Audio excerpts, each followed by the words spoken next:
Ehi, ehi, ehi. Senti, mi senti? Mi senti? Quale? Per il moderatore? Io l'ho già provato, cioè l'ho provato Ah, su ok, di me, quindi lì. poi non è un problema. Mimmo, Quindi, mi senti? E l'altro cavo lo puoi staccare, perfetto. quindi Ok. praticamente è già testato, funzionante, Sì, solo adesso sì. lo metti. Sì, sì, poi quando è si caccia un attimo la giacca e gli metti il microfono, non è un problema. Tu t'arriva sempre, vero? E ti piace, lo senti bene? Lo senti? Chiusa viva. Però a mezzogiorno. Certo che sentono, in teoria hanno sentito pure quello che ho detto.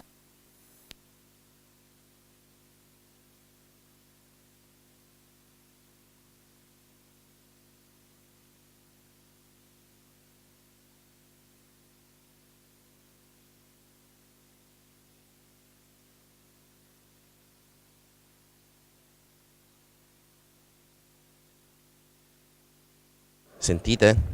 Lo sentite? Vi arriva? Ok, pulito, senza nessun problema. Perfetto.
Ehi ehi ehi, prova. Ehi ehi ehi, prova. Prova.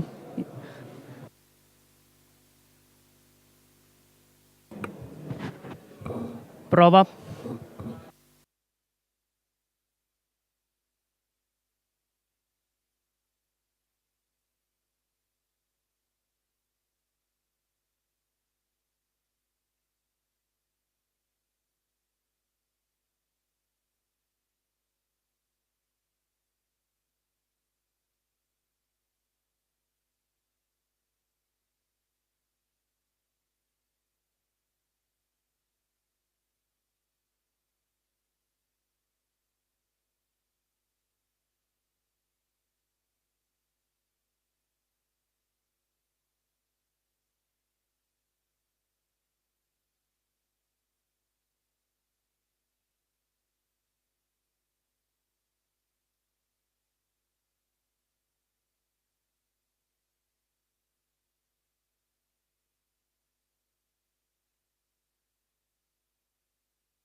Pronto?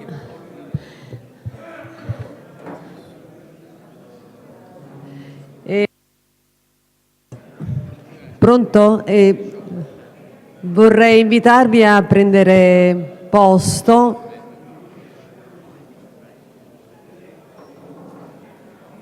Ah, questa è la mia.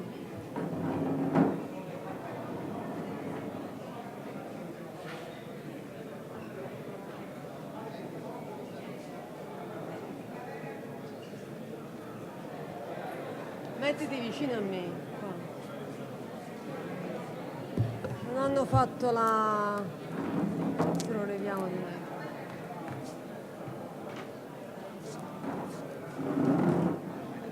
Sì.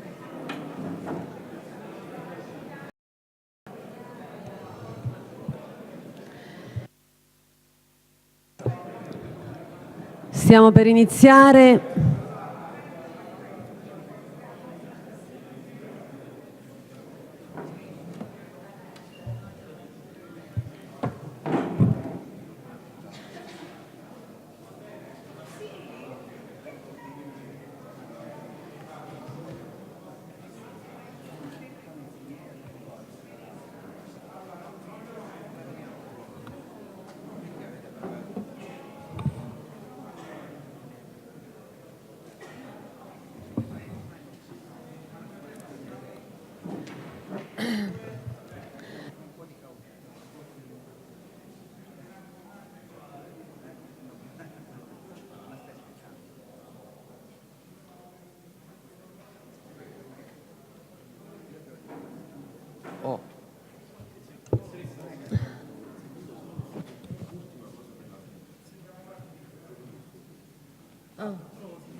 Ah, va bene. Ma non funziona. Buongiorno, grazie per essere qui. Volevo introdurre... Ci siamo? Sì. Volevo introdurre i saluti dell'Università con il professore Marcello Zimbone, che è il direttore generale dell'Università di Reggio Calabria, e il professor Massimiliano Ferrara, il vice sindaco del Comune di Reggio Calabria, che porta i saluti del sindaco del Comune di Reggio Calabria, Falcomatà, e il professor Massimo, che porta i saluti del Dipartimento PAO dell'Università di Reggio Calabria, che sede, diciamo, di questa del progetto che ha portato avanti questo evento. Allora do la parola al professore Marcello Zimbone.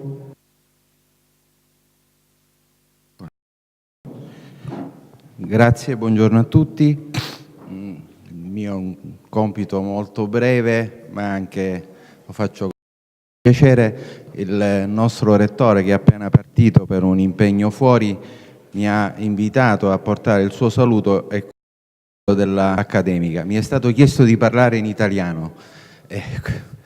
Noi siamo molto lieti di ospitare per l'ennesima volta, perché dal 2011 che abbiamo intrapreso come Ateneo, grazie all'impegno del Dipartimento PAO della professoressa Bevilacqua, un percorso sul campo per il quale voi siete esperti. Siamo molto onorati del fatto che ci sono degli illustri ospiti che si occupano di questo tema da tanto tempo e che hanno anche delineato le principali strategie che sono state sposate dalla comunità europea. In un breve scambio di idee di pochi minuti fa ho anche appreso che se da un lato questa è una sfida, quella di promuovere l'introduzione dell'innovazione nel territorio di cui fa parte l'università, è anche vero che i territori che forse sono un po' più indietro sono quelli che sembrano essere più propensi a pronta recepimento di questa innovazione. Noi siamo sensibili a questo tema anche perché si innesta in un momento storico particolare. Stiamo lavorando e abbiamo un ruolo di coordinamento anche nella definizione della città metropolitana, che coinvolgerà i sistemi di Messina e Reggio Calabria, essere una svolta epocale quando si realizzerà. È un progetto che è partito tantissimi anni fa, ma per la sua complessità ha bisogno di tempo. Noi come università stiamo investendo nella promozione di network come quelli che sono qui oggi presenti, stiamo investendo nel settore dell'economia, adesso completeremo la nostra offerta formativa, manteniamo un dottorato di ricerca sulla rigenerazione urbana, stiamo incoraggiando la mobilità in uscita e in entrata degli studenti, quindi questo è per noi un momento cruciale. Siamo ben lieti che questo percorso sia accompagnato da un uditorio così privilegiato. Alla costruzione di progetti nuovi in questo settore e siamo anche nelle condizioni di lavorare in stretta collaborazione con gli enti locali, sia col Comune di Reggio Calabria in questo caso, che è qui rappresentato, con la provincia, con la regione, ma anche con gli enti locali siciliani. Quindi l'Università di Reggio Calabria può dare un contributo importante da questo punto di vista e avete la nostra mano per dare le gambe alle strategie che devono essere attuate nei prossimi anni. Siamo consapevoli che è una sfida complessa, però al tempo stesso è questo che ci dà lo stimolo per andare avanti. A nome del Rettore devo sottolineare un ringraziamento per l'impegno e la dedizione alla professoressa Bevilacqua, ai suoi collaboratori, al professor Massimo, a tutto il Dipartimento che da tempo ha creduto in questo progetto e continua a portarlo avanti con tanta determinazione. A voi tutti gli auguri di una proficua discussione e di una buona permanenza a Reggio Calabria. Grazie.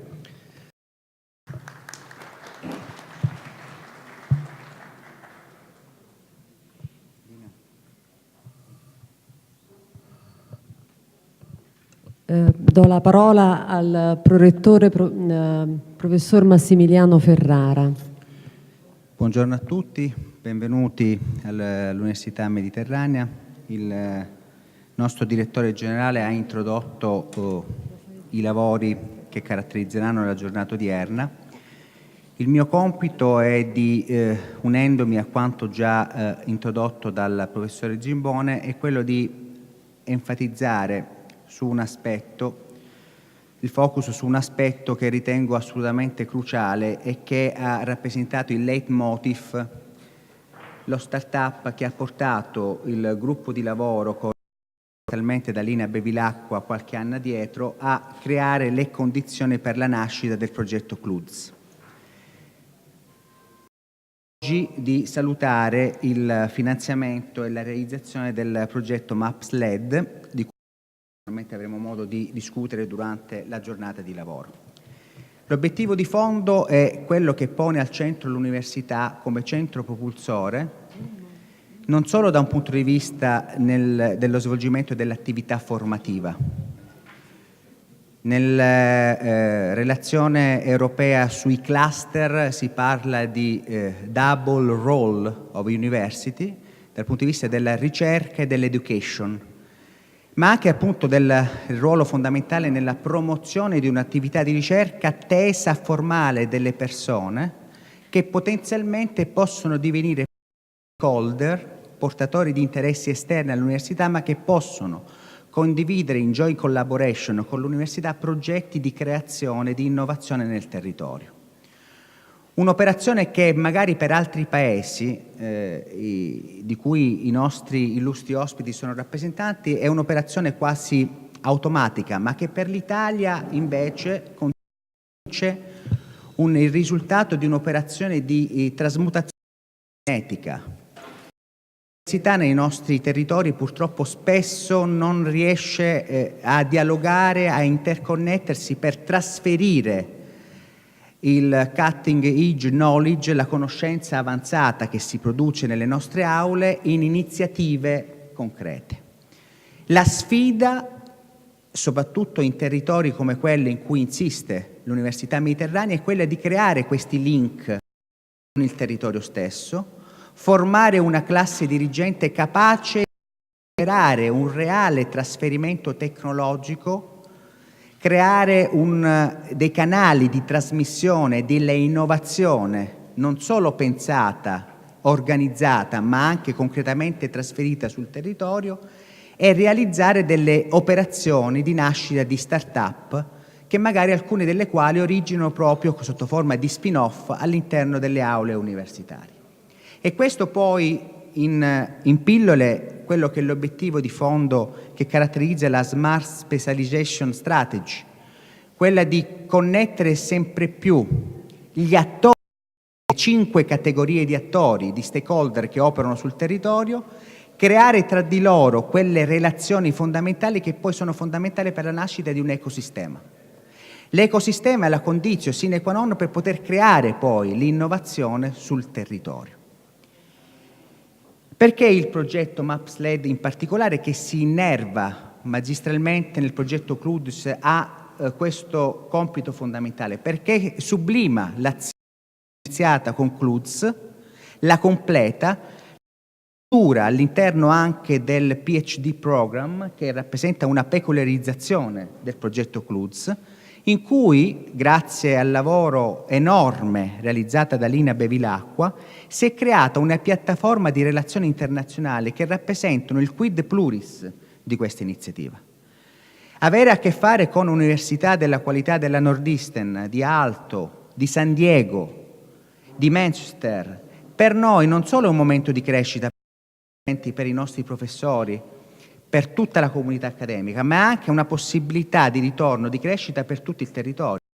Oggi abbiamo qui rappresentato Confindustria, abbiamo gli ordini professionali, una rete di relazione che si struttura all'interno dell'università e dell'università di Rama. Questo è il vero significato, il vero obiettivo, la vera mission di iniziative come queste. Non mi stancherò mai di ripetere, di finire di ringraziare Lina e il suo team, di cui mi onoro insomma di dare un appoggio anche se in modo esterno, ma sicuramente noi con le altre iniziative di cui parlava il direttore avremo negli anni la possibilità di cristallizzare questo in atto e di porre sempre più l'università mediterranea e di tecnologia territorio in cui in un territorio esiste una domanda potenziale, solo che fino a questo momento non aveva trovato una correlativa offerta. Stiamo lavorando per realizzare questo matching culturale e costruttivo.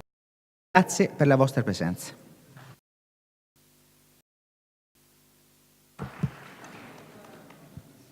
Allora, in attesa che il dottor Calabrò, che ho visto arrivare della Regione Calabria, che si è occupato appunto del piano RIS 3 della Regione Calabria, si avvicina, do la parola al vice sindaco dottor Angeloni. Grazie, un cordiale saluto a tutti e grazie di aver invitato l'amministrazione comunale che ho l'onore di rappresentare a questo importante progetto. Un ringraziamento particolare al magnifico rettore, alla professoressa Bevilacqua, la coordinatrice di questo evento, a tutti i direttori scientifici, al Dipartimento PAO e agli illustri relatori. Qualsiasi occasione sia fatta per individuare delle strategie di innovazione flessibile significa lavorare per incoraggiare l'economia locale, per valorizzare i nostri ambiti produttivi di eccellenza, tenendo conto del posizionamento strategico territoriale e delle prospettive di sviluppo. La nostra amministrazione darà pieno sostegno e pieno appoggio a tutti questi tipi di progetti. E il mio impegno personale e del sindaco Falcomatà che rappresento è quello di attivare dei tavoli tecnici affinché si possano cercare di portare il maggior numero di risorse economiche da parte dell'Europa. E quindi un grazie particolare a voi tutti, da gran parte del mondo, da gran parte d'Europa, e una grazie a Reggio. Buon lavoro.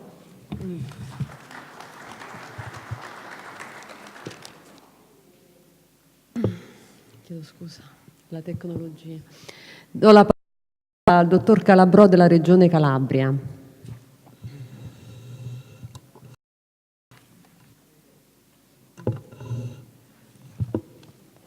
Eccomi. Io intanto chiedo scusa per un imbottigliamento sull'autostrada, ci ha fatto perdere un po' di tempo.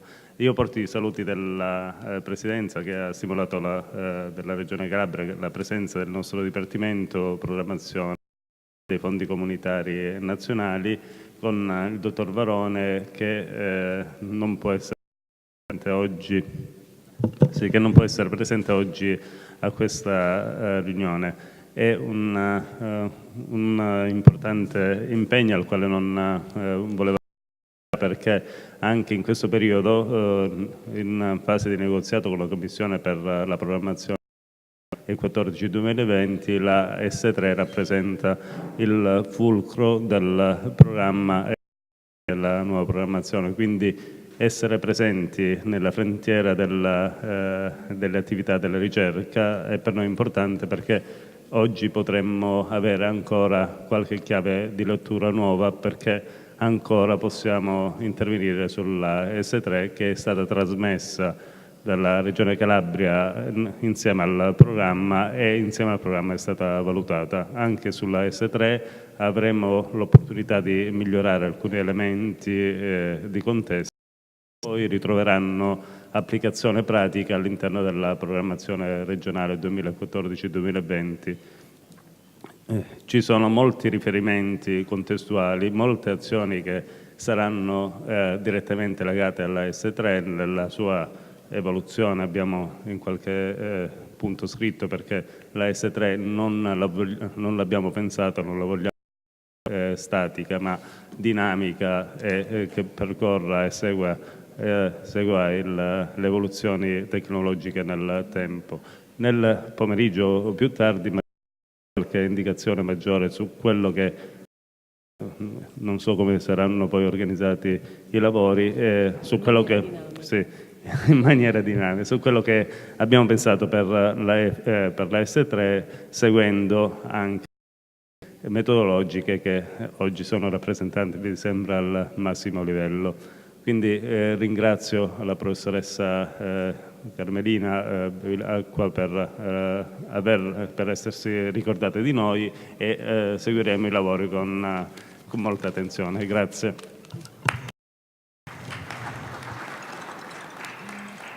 Io devo ringraziare la Regione Calabria perché in relazione a questo progetto iniziale del settimo programma quadro e poi il successivo MAPS-LEDA 2020, grazie a loro abbiamo attivato questo dottorato internazionale che ci ha consentito di sostanziare e rendere durevole, che nell'ottica, diciamo, nella vision della politica di ricerca sia del settimo programma quadro di Horizon 2020, cioè di rendere durevole un network di ricerca che si forma intorno a un progetto e che continua con il dottorato internazionale a queste sinergie. Quindi ringrazio la Regione Calabria che continua in un certo senso anche a credere sostanzialmente nelle potenzialità e nell'importanza di questa iniziativa. E mi permetto, prima di passare la parola al professore Massimo, di ringraziare gli studenti del dottorato internazionale che stanno i giovani ricercatori che fanno parte del laboratorio CLUDS, perché sono contenta che hanno come dire, affrontato la sfida, diciamo, di questo nuovo progetto con molta passione e con molta curiosità. E siccome sono un docente e a me queste cose sono, non lo so, mi emozionano. Passo la parola al professor Massimo. Buongiorno e benvenuti a Reggio Calabria e all'Università Mediterranea. Leggo il messaggio mandato dalla professoressa Valchieri, che è impegnata in un incontro programmato da tempi piuttosto lunghi. Sono spiacente di non essere presente a Reggio Calabria in questa importante discussione internazionale per un impegno da tempo programmato fuori sede. Il focus dei lavori risiede nel vedere come introdurre l'innovazione nel sistema produttivo regionale, collegandosi alla nuova politica di sviluppo a livello europeo messa in campo attraverso strategie di decisione intelligente, con il contributo di personalità che hanno deciso e declinato queste stesse politiche, presenti qui a Reggio Calabria in occasione di questa internazionale per la quale vi è anche il patrocinio del MIUR. La città di Reggio e in particolare le aree metropolitane, attuando uno sviluppo urbano sostenibile e intelligente, potrebbero ricoprire il ruolo sinergico nel contesto italiano nel supportare la costruzione e la realizzazione di specifici piani di azioni, di strategie, di specializzazione intelligente a scala urbana e regionale, anche nell'ambito dei fondi europei di sviluppo strutturale.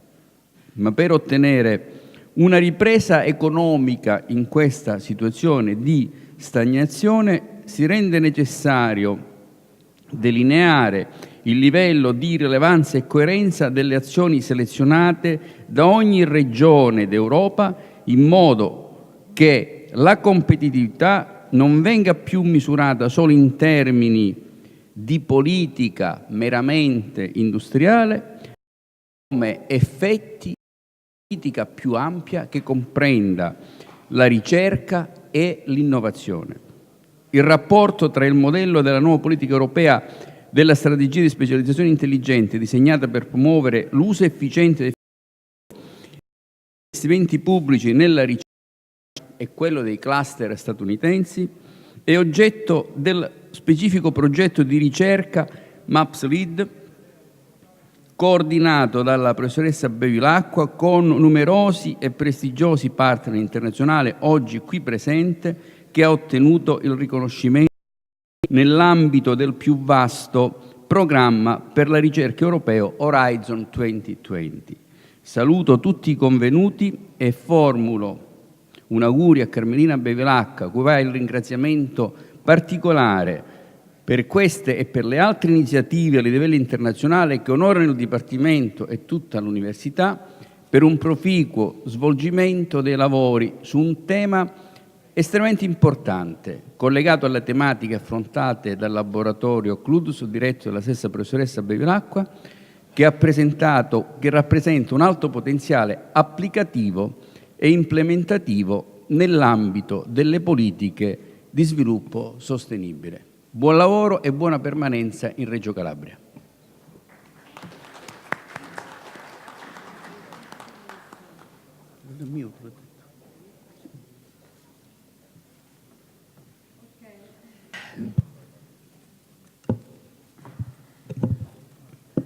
Direi di procedere con il lavoro. Ringrazio il professor Marcello Zimbone, che credo mi ha detto che deve andare via, mi dispiace.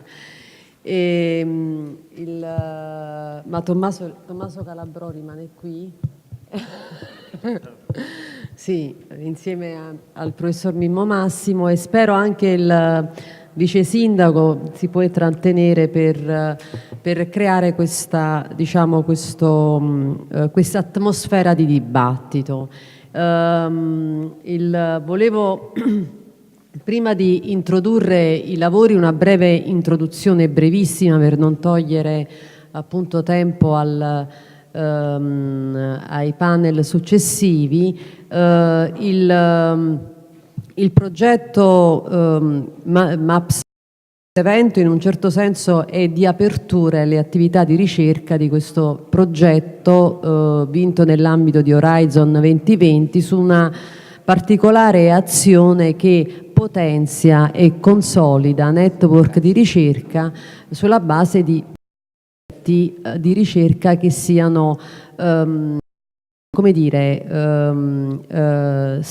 che stimolano lo scambio di conoscenze. Ecco perché abbiamo un network che è formato da 4 università europee e 2 università americane, proprio nell'ottica sostanzialmente dello scambio di conoscenza, e che è una particolare azione, un obiettivo, se volete, di Horizon 2020. In particolare il progetto di ricerca è incentrato sulle Smart Specialization Strategy, le strategie intelligenti, che come sappiamo è un approccio, una politica di sviluppo che è completamente nuova, che ha riformato la politica di coesione. Io penso tutta la strategia Europa 2020 come proprio approccio sostanzialmente allo sviluppo regionale e quindi al modo anche di programmare e di recepire secondo i contesti specifici l'orientamento sostanzialmente dell'obiettivo di creare questa economia che si basa sulla conoscenza. Quindi non è un discorso di contenuti nuovi, ma di approcci, di processi che vengono attivati cercando sostanzialmente di capire, conoscere il contesto in cui viene applicato sostanzialmente questa politica di sviluppo. Quindi la politica di coesione è una politica di sviluppo a livello europeo. Il nostro progetto si pone il problema della componente, chiamiamola spaziale, territoriale, di questa strategia, di questa impostazione della ricerca e innovazione prodotta nello sistema produttivo e non solo, ma anche in tutti gli aspetti che connotano e quindi di conseguenza il territorio, gli assetti territoriali, la città, i sistemi urbani, le loro gerarchie acquisiscono sostanzialmente una rilevanza hanno un ruolo ovviamente e in un certo senso la nostra ricerca cerca di individuare quali possono essere i fattori spaziali che interagiscono, che possono interagire in questo framework concettuale di processo, di attivazione, di nuovi domini, chiamiamoli di specializzazione, e per creare appunto sviluppo orientato alla economia della conoscenza. Mi piace ricordare che quest'anno i fondi strutturali festeggiano i 40 anni della loro, nascita, esistenza,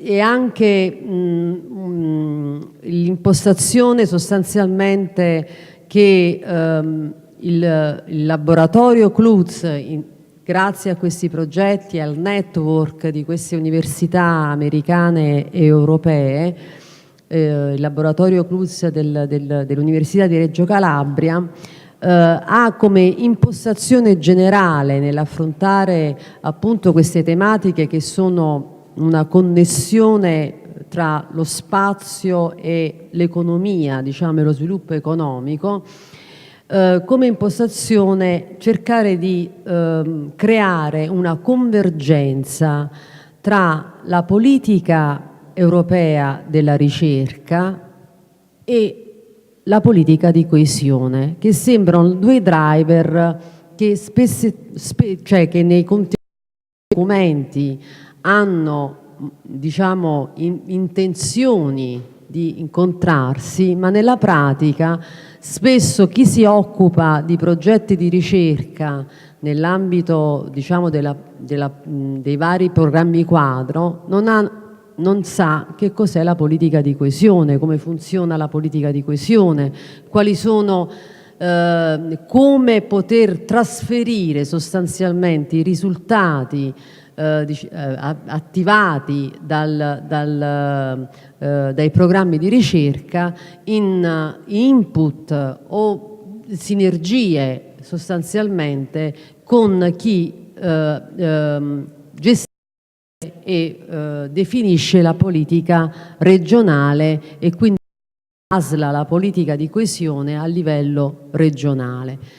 Ecco perché noi abbiamo il dottorato internazionale, se vogliamo, è stato finanziato con il POR della Regione Calabria su un progetto di ricerca del 7° programma quadro. Quindi sostanzialmente si è creata una prima sinergia che noi adesso vogliamo sostanziare invece con la formazione di questi studenti, creando appunto quello che diceva Massimiliano prima, un terreno fertile per l'innovazione e la creazione, diciamo, di sviluppo in un certo senso territoriale, regionale. Detto questo, l'organizzazione, un attimo dell'organizzazione della giornata, abbiamo pensato di creare un panel discussion proprio per alimentare il dibattito su queste tematiche, per stimolare una discussione, per creare sostanzialmente quindi diciamo non una conferenza tradizionale, ma dove ci sia uno stimolo sostanzialmente alla discussione, al porre domande, questioni e che magari in un certo senso in una conferenza tradizionale poteva essere più difficile, anche se vengono organizzate le tavole rotonde. Quindi il panel discussion sostanzialmente questo obiettivo. Il primo panel, il cui moderatore è Jessica, che sta lì, che invito a sì, e il primo panel riguarda in un certo senso l'aspetto multidimensionale che potrebbe avere diciamo le Smart Specialization Strategy, e nello stesso tempo interagisce con il secondo panel che porta un po' l'esperienza italiana sulla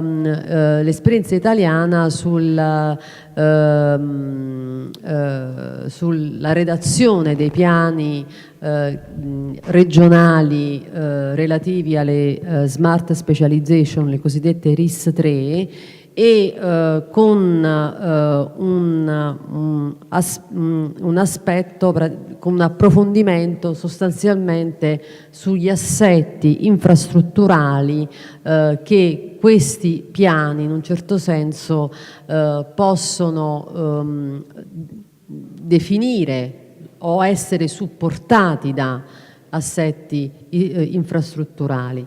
Quindi chiedo a Jessie Marsh di presentare gli ospiti che parte del primo panel, insieme anche al secondo panel, di creare un'interazione. Sì. E invito gli altri panelist anche del pomeriggio di sedersi sostanzialmente nella parte come dire, AL, diciamo, del per creare questo dibattito dopo diciamo, le presentazioni dei keynote speaker. Ok? Intanto chi non capisce bene l'inglese è bene che vada a prendersi le cuffie, perché questa sessione sarà predominantemente nella lingua inglese e c'è la traduzione simultanea, ok? Bravi studenti di Reggio Calabria che capite perfettamente l'inglese. Allora, so could the speakers, our group, please come to the table, find a seat. Could we please get the labels and stuff, get organized here? Sì, io sono qua all'angolo. Noi faremo prima i vari relatori hanno delle presentazioni, dei PowerPoint di 15 minuti circa.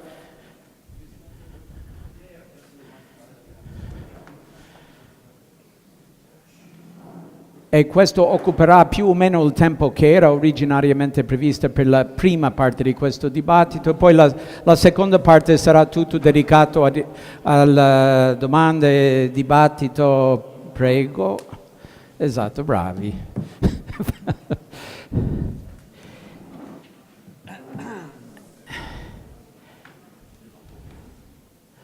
One, two, three. What are we missing? Ah, right. Uno è via Skype. Ok. Long distance. Allora, that's us. That's our missing speaker, who will be joining us through Skype if this works.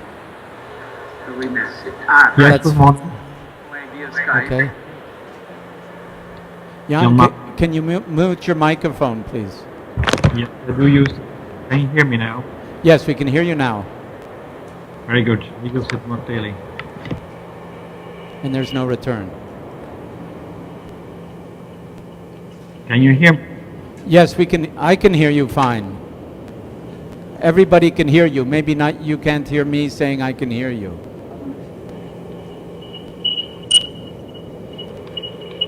I need to improve my mic, right? Can you mute your mic? You know how to do that in Skype. I will look for somebody to help here. Yeah, thank you. Okay. There's a little menu at the bottom of the screen where you can hang up the phone or turn on or off the video, and there's a microphone there. If you click on that, it'll mute your mic. Yes, I will turn off the video. Use. Right. And when you want to make a question, or if you want to say something particularly later, just say it in the Skype chat, and that way we know you're about to turn on your mic again, okay? Excellent, thank you. Okay, so now we're organized. This is going to be quite a challenge. I have the job of trying to put together the pieces. You are looking at some of the greatest minds in Europe on the topic are addressing, and I mean it as a humble observer and practitioner in the field. And it's a very composite puzzle that we are going to try to put together, because there are, as you could sort of see from Carmelina's introduction, there are some somewhat contradictory pieces that we're talking about here. We're talking about cohesion policy, which is aiming to help poorer regions catch up, which is aiming at social cohesion, which is aiming at a fairer world for everybody. We're talking about research and development policy, which is normally looking at harder stuff, industrial research and development, et cetera, and we're also talking about territory, about spatial policy, which is talking about the organization of spaces. And the word territory, since we're in a European context here, you have to keep in mind the word territory can mean quite different things to different people. In Italy, the word territory refers to the substance of a place, all of the capital, the culture, it derives from the Italy of delle cento città, where the territory is directly tied to its cultural heritage, its history, and so on and so forth. In France, in French, the word territoire means a local authority, and that's about it. In other areas, like in the United States, territory definitely tends to refer to the area that someone has a jurisdiction over. Dogs mark their territory. You fight over territory. So we're talking about, and that's another part of the puzzle that we need to that we want to try to put together. Maybe not integrate, but at least see where the pieces sit and how they fit. We don't necessarily need to arrive at a composite picture, okay? Now we are going to do that first with some presentations. Our first speaker is the father, we could say, of smart specialization, which is, in my opinion, if I can say, a first attempt to sort of the impasse and that something wasn't working. In the funds, which are meant for social cohesion, in the 2006-2013 period, 271 separate regions were spending a total of 86 billion euro on research and innovation. And there wasn't any coherence to all of that. That was more than the European Research Fund. So the research was actually happening all over the place in the different regions in ways that didn't even have a whole lot to do with the cohesion policy that they were in. So if obviously we'll have the word, but the attempt to break this impasse was to turn the policy-making process into a process, to open up the policy-making process, to rethink what is the role of innovation, what role can innovation play, not only to invent iPads and iPhones, but also to reinvent our territory and reinvent our prospects and the kind of things that we can live with. And what grew out of first, I think you were part of a high-level expert group on, as an economist at the University of Lausanne. What grew out of a first series of papers and a first general concept, I would say Mr. Foreyes, Professor Foreyes also had the courage to follow through from academic papers, to follow through with the commission, which is not an easy task, to actual implementation, and this is actually happening around Europe. It's actually happening in 271 regions in an imperfect way, but it's in many regions, including Sicily, where I am working, it's having an enormous impact, and it's already changing the way people are doing things. So let's hear from the guy who got it all started, if we could say, and he will say that's not the truth, and see what your view is on how is it working. 15 minutes you've got. I'll signal your time as you go along. Thank you, Jess. I'm not from the University of Lausanne. I'm from the École Polytechnique, yes, EPFL, which is just a little change. Thanks to Professor for having invited me here. I'm very pleased to be here and to contribute to this discussion about smart specialization and to try to think about the relationship between smart specialization and territory, local processes in particular. Smart specialization, this is about innovation, this is about research and development, this is about industrial policy in a sense, but the emphasis is strongly about local capabilities, how to build local systems of innovation, because one of the main issue of smart specialization, this is really to think that the territory is by itself an engine for innovation, and so how to realize the opportunities offered by the territory is a little bit the idea. Let me give you really very brief fundamentals of smart specialization. When we started to think of this, we were thinking that regional economies like Calabria, for example, they need structural changes, which means modernization of traditional sectors, diversification of the economy, and also probably the establishment of radically new activities or new industries. There is one word to capture these issues: modernization, diversification, establishment of new activities. This is innovation. And so smart specialization, this is really an innovation policy, but not only, I wanted to say I'm very disappointed because, 10 minutes ago, the students have designed a very nice technology to have a remote control with an iPhone. So this was very exciting. And now, I'm with this very old type of technology, but maybe more reliable. So innovation policy, which is not only horizontal, which means, we had this dominance of this kind of policy for the last 2 decades, which were, we can say, sector neutral, emphasizing framework conditions, trying to help any actors which are facing the kind of similar problems, like human capital, finance, and infrastructures, and so on and so forth. Of course, horizontal policy, this is good policy, because it helps the whole system progress, while it minimizes government failures, it minimizes distortions. But it is not enough.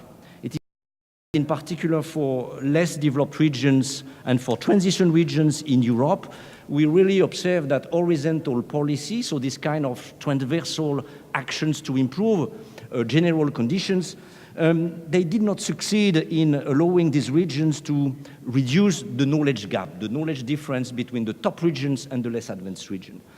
And when the knowledge gap has been somewhat reduced, for example, by investing in public sector research in particular, then this hardly transformed into real economic convergence. And so there is therefore a need to go beyond horizontal policy and to encourage regions to build capabilities in a few specific fields where the region think it can build competitiveness. This is the idea. And where structural changes, so transformations, diversification can be driven. This is smart specialization. This is what we wrote in 2010, so when we advised Commissioner Potočnik. So this is not a new word for just a good innovation policy. This is something different where really the idea is about specific construction of specific assets in particular sectors.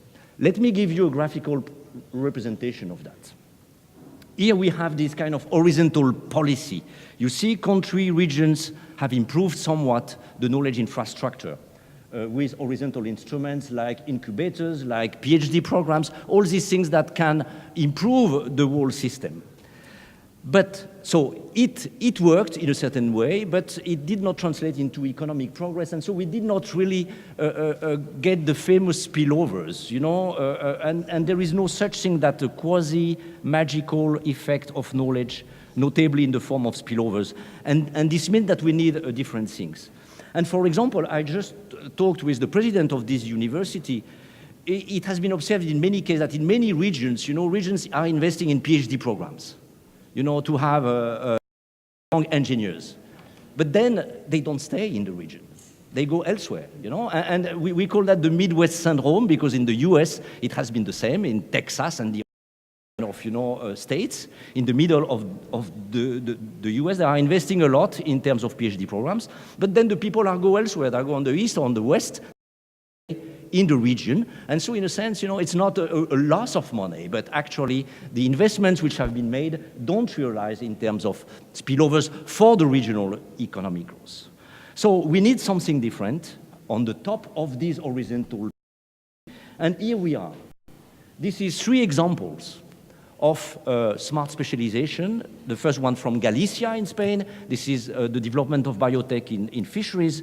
This is advanced manufacturing for the footwear industry in Portugal, in northern Portugal.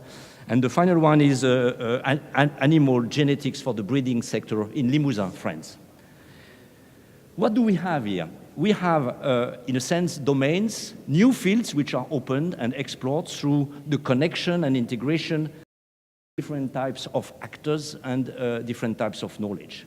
And these new activities, for example, biotech in fisheries, this is not only about science and research, but this is really about the full ecosystem of innovation, which connects science, research, industry, services, lead users, etc.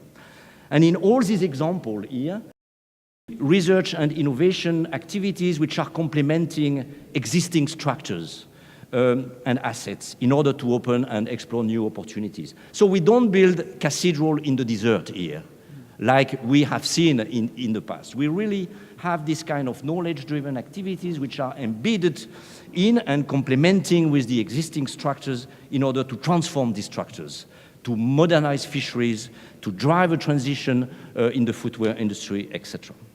And in such cases, these investments in the knowledge economy, they will translate into economic progress, because the goal is to transform the existing structures, and the other sectors are connected so that we can have diffusion of innovation.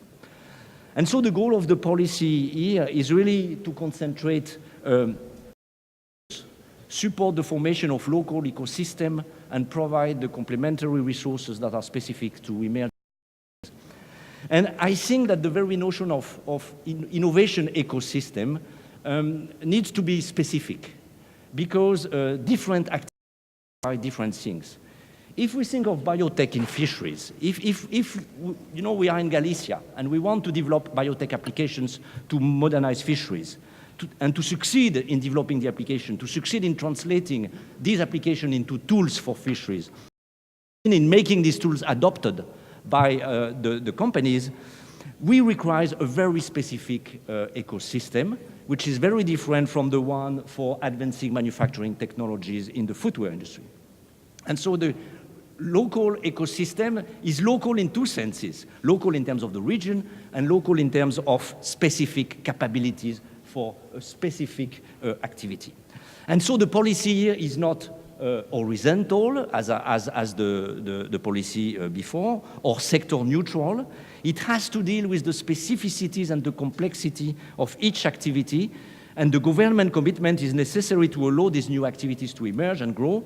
But this has a cost. This has a cost, because this is more like haute couture than ready to wear, because if each of these emerging activity requires specific assets, then of course it's very costly. Different from a horizontal policy where, for example, you have an R&D tax credit. This is ready to wear. You can apply that to all. You know, it's very simple, no risky. Here you need to think of what are the complementary capabilities that my ecosystem about fisheries and biotech needs, and that's complicated. And so to finish with this beginning, so smart specialization has 2 phases: building capabilities in specific domains, biotech in fisheries, or footwear industry and advanced manufacturing technologies, in order to change the system, to modernize fishery, to modernize the footwear industry, etc. Of course, in some cases, it is possible to have structural changes by importers. You know, you think of tourism, which is, you know, an activity, a sector that many regions in Europe like. You can modernize your tourism sector just by outsourcing ICT application to a consulting company which is based in London, okay?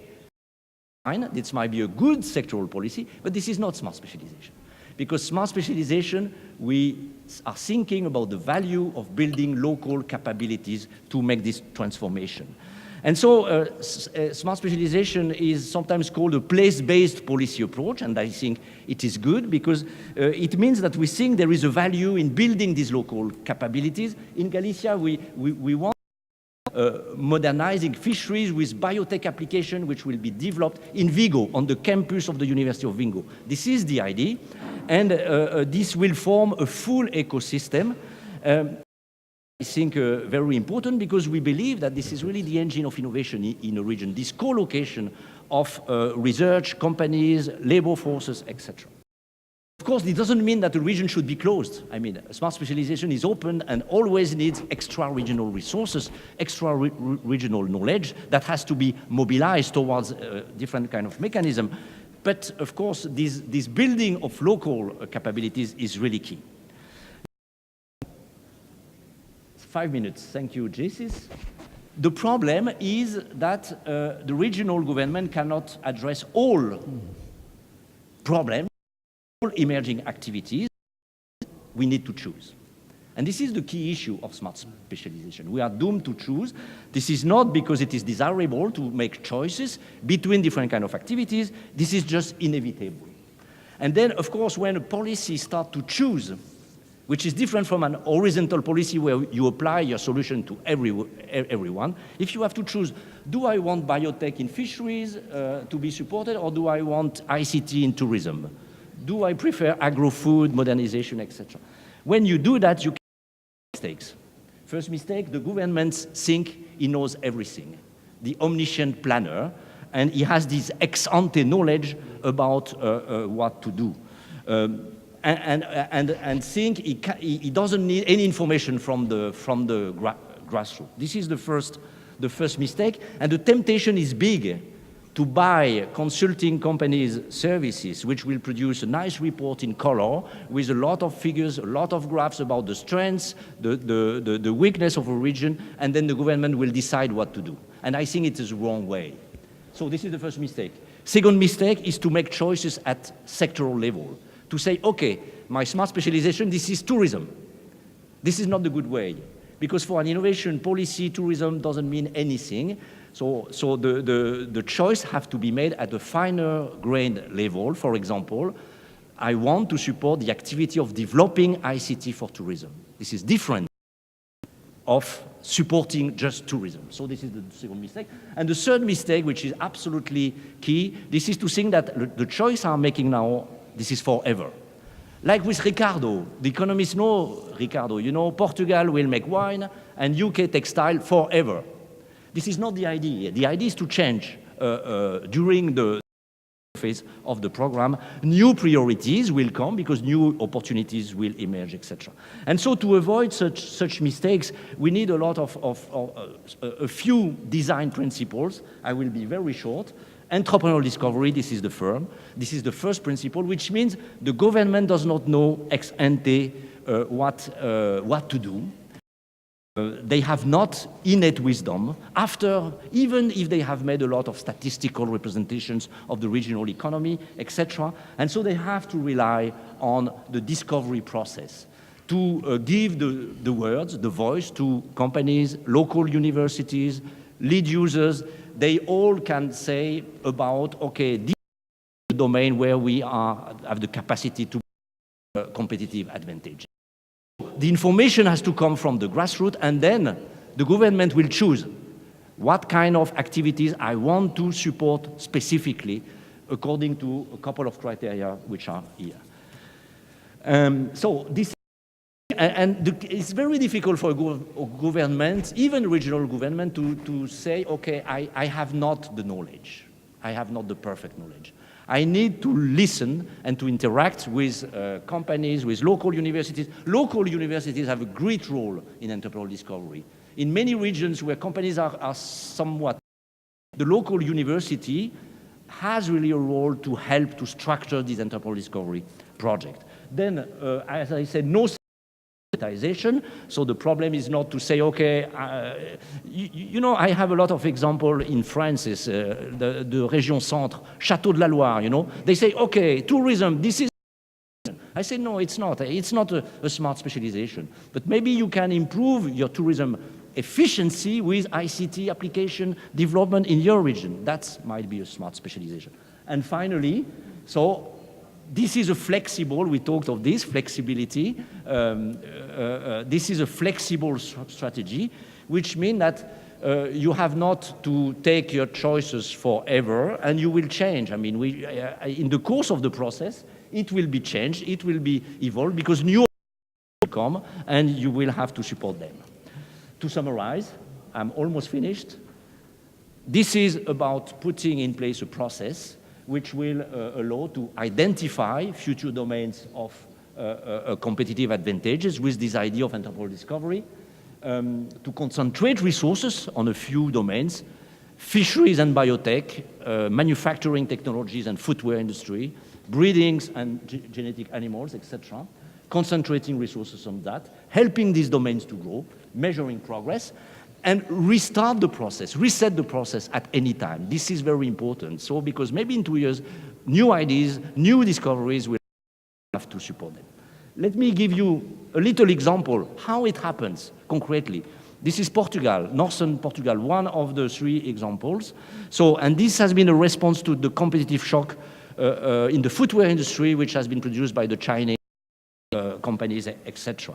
This is the formation of an ecosystem, local ecosystem in the north of Portugal. So it started with the engineering school in Porto. This involves companies specialized in manufacturing tools and software development. This involves, of course, footwear companies, which were quite advanced in designs and models. This was supported by the regional innovation agency. And here you have the exploration of a new domain, to what extent advanced manufacturing technology can help the segment of this industry to progress, to advance, and the innovation agency supported that. All the good characteristics of a process of smart specialization. This is not sectoral specialization. This is specialization about one activity, advanced manufacturing technology in this industry. Very good results, actually. This segment of this industry in Portugal became a leader in Europe, which was not the case before. And the value of the local ecosystem here is clear, but we can talk on this later. After 2 years of implementation, I am quite optimistic, but we can go on that further. Thank you very much.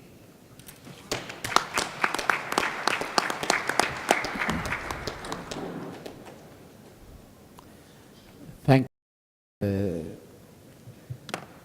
you. You can see, for those of you who have not seen smart specialization, this is radical stuff. Imagine the different regional authorities throughout Europe.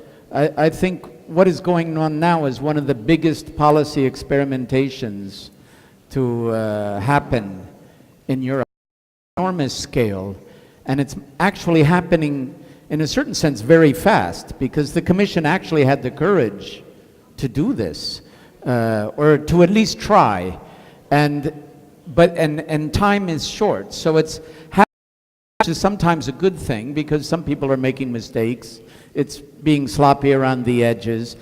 But in a moment we will get to, in Italy, what has been the concrete experience of do that with real people in real administrations that are trained to do practice, never experiments.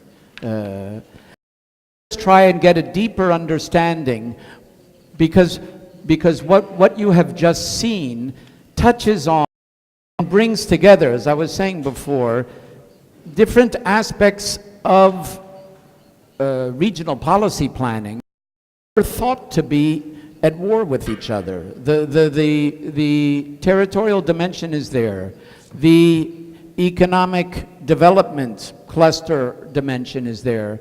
And a dimension of inclusion, of openness, of ownership is there. So let's take a deeper look at each of these 3 perspectives from, again, some of the top experts in these fields, to get a better understanding of what are the dynamics that we're working on and how might they potentially come together. The first speaker, who is at war with the Macintosh at the moment, is Professor Andreas Faludi, who is sort of considered the father, if not the accompanying uncle of the European spatial development perspective. The probably first and only Europe has tried to give a spatial design and strategy to all of the European territory, which has since become the territorial agenda. It's changed names, it's changed faces, but it is, if anything, the spatial perspective is represented by Mr. Faludi, who will tell us about it, I think, in the next 15 minutes. You are at Delft. He's been everywhere, Oxford, Vienna Institute of Technology. Won't go into the details. Let's hear what you have to say. Thank you. Well,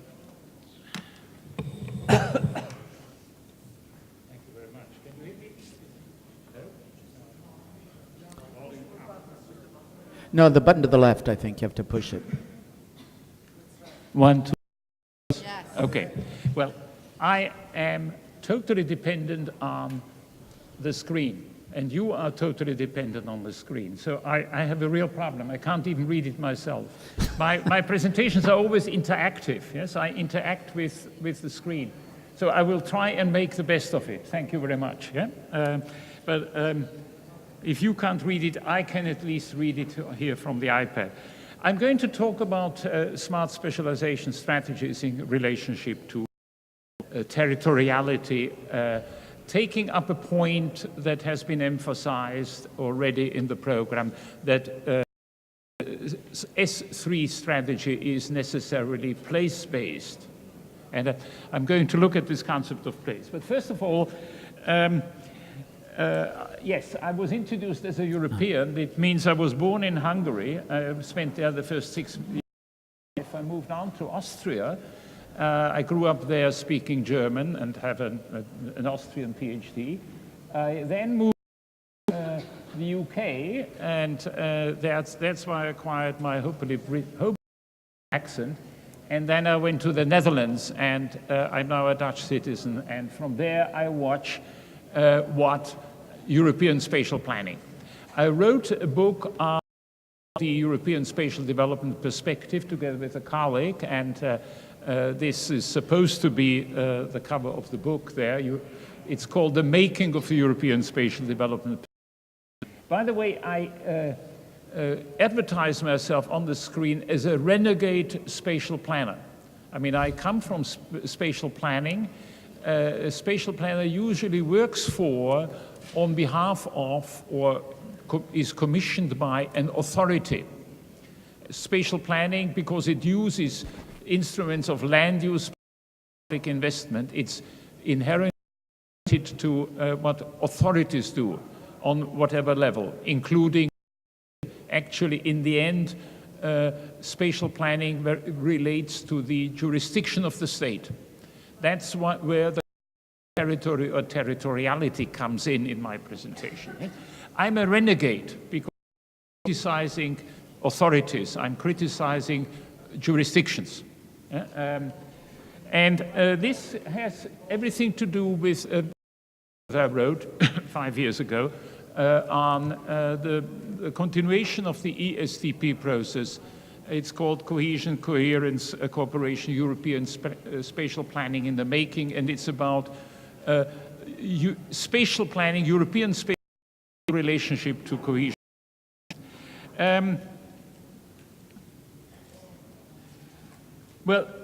Next slide is about the concept of synergy, which is central to S3 and the notion of territoriality. The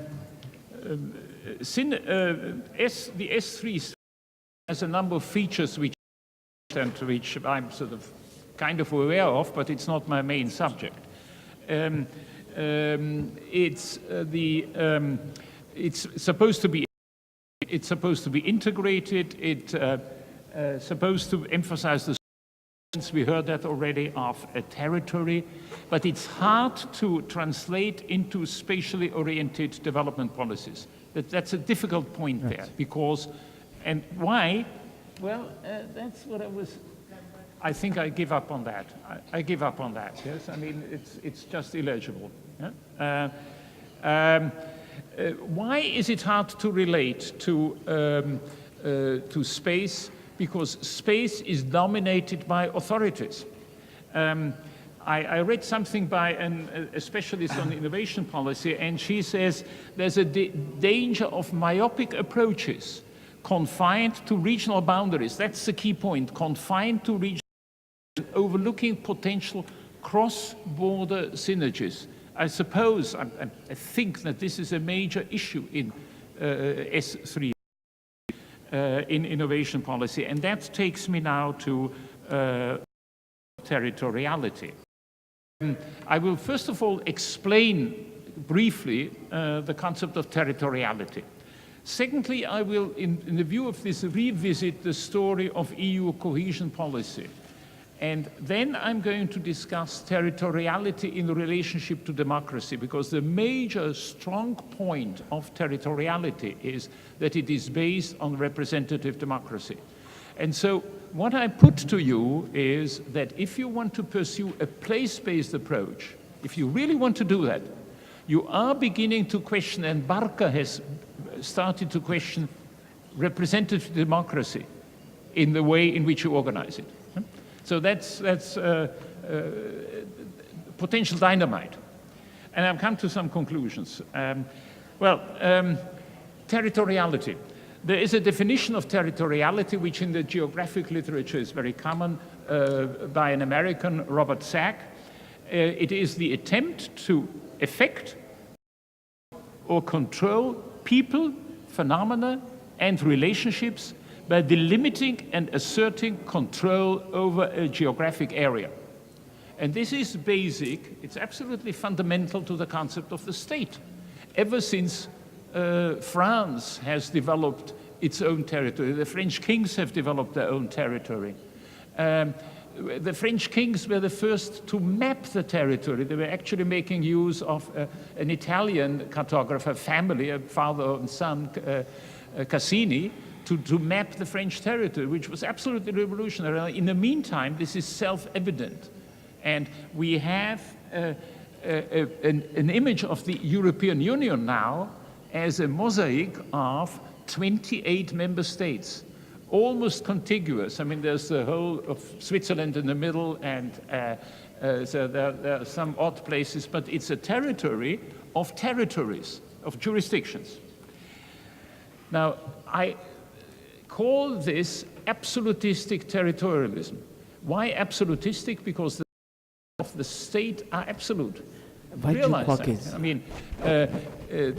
I mean, the powers of the state over territory is meant to be absolute. The state is 100% responsible for its territory. Absolutistic territorialism.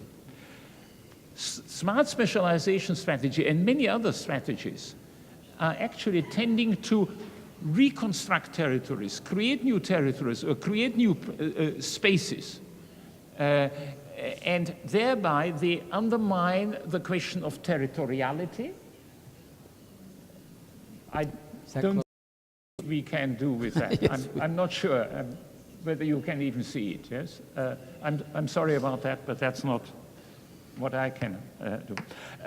So back to you, in place-based policies, you create new places, you create new territories, and you recreate them, they change. I call this relativistic constructivism, and the two are totally opposed to each other, fundamentally. This is place-making a la Barker. Barker was potentially, I'll repeat that later on, a revolutionary. He had fundamental criticisms to make, which he didn't spell out except in one place, where he local rent-seeking elites, yes? But the potential of Barker is to change the constitution of states.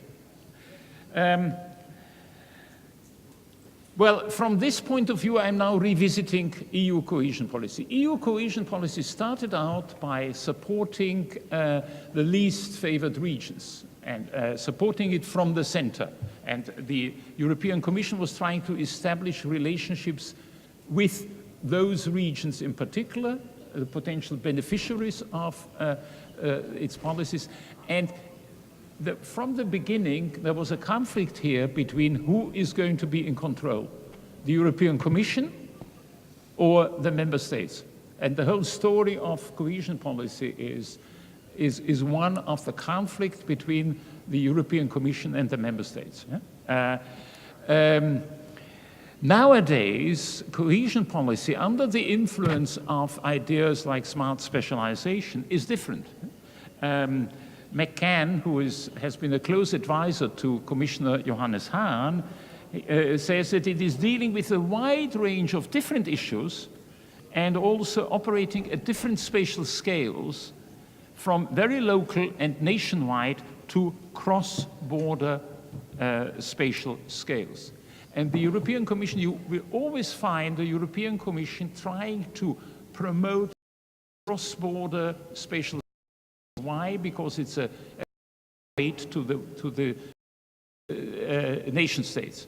So it's supporting Interreg, it's supporting the European groupings of territorial cooperation, it's supporting macro-regional strategies, everything that diffuses the power of the member states over their own territory.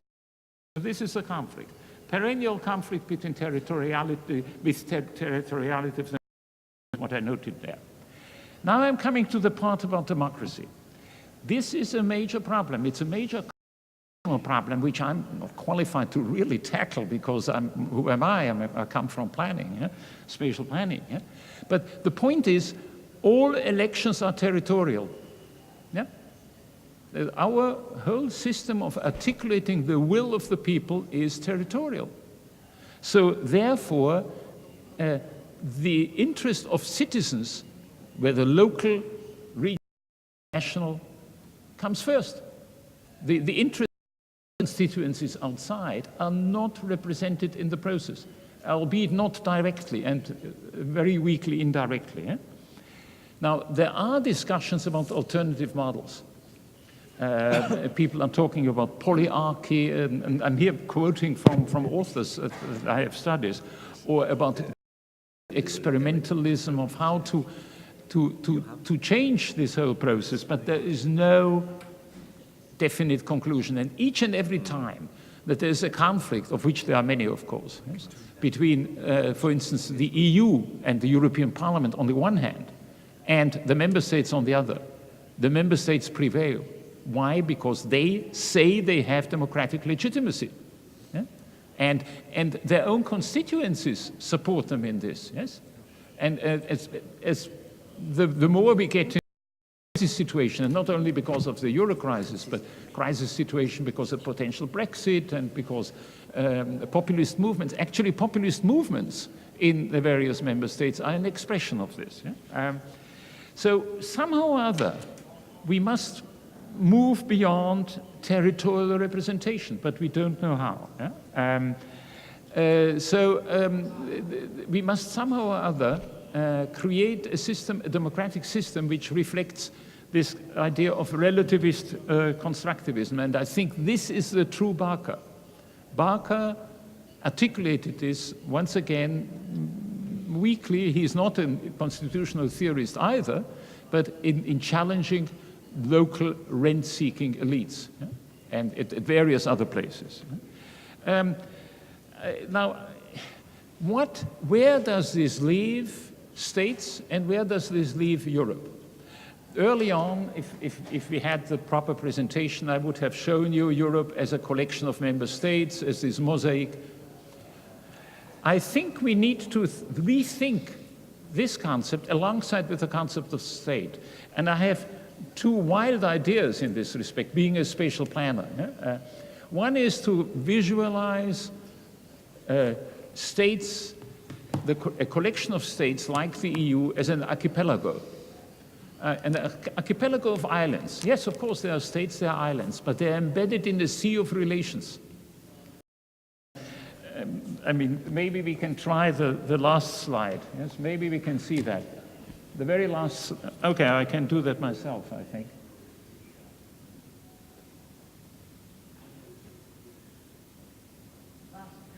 This was Barker, yes, yes.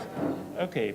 Well, you see on the left, it's actually, I think it's the archipelago around Stockholm, but never mind. The islands are the states, and they are embedded in a sea of relations. And the sea changes the coastline, which is what seas do, yes? And the states have to cope with that. I mean, it doesn't do away with states, but it relativizes in the sense of relativist constructivism states. And this is a famous map in geography circles of Dees and Lord, yes?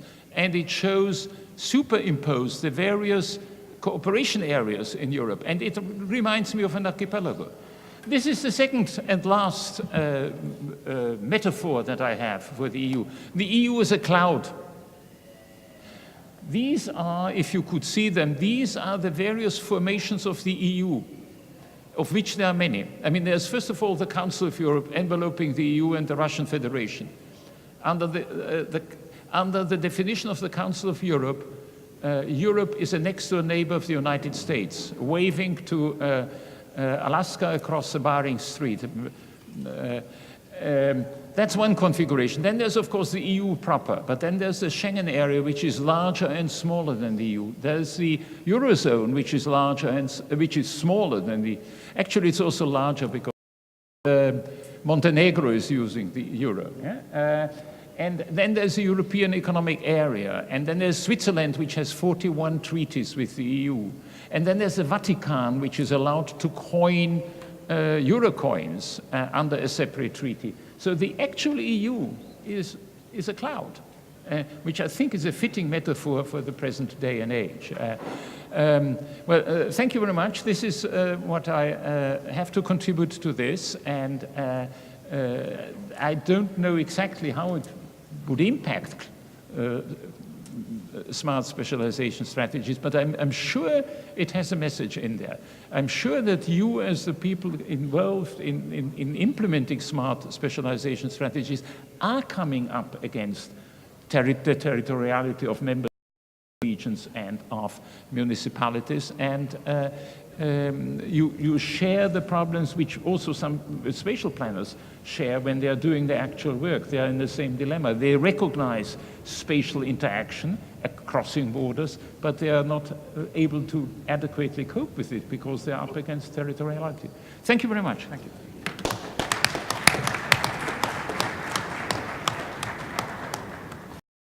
you. That was fantastic and very provocative as well. We could... Yes, but... Yeah, okay, yes, because it's the mental maps were there, definitely. Thank you very much. Now, Jan is next on, and then we hope. We're now going to try and to connect via Skype to Jan Martin, who is going to talk about clusters, cluster policies, and basically an economic analysis of that. I hope he's not complaining already. He is an economic geographer from Utrecht, UCLA, has walked around, and mainly he is now the director of ECO-RISE, which is one of the oldest consulting things in Brussels. He's followed a lot the structural funds policies, the urban program, and so on and so forth. So let's see if we have a PowerPoint from him. Right? And we're going to try to do this, and sometimes this works, and sometimes it doesn't. Okay? Calabria. I was afraid of. Can you turn off your audio from...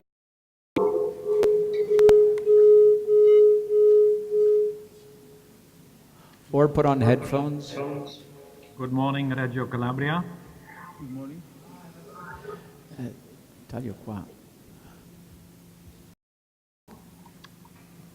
Good morning.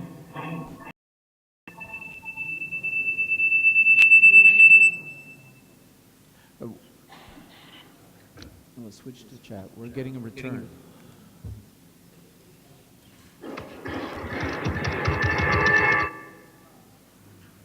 Okay, is it any better?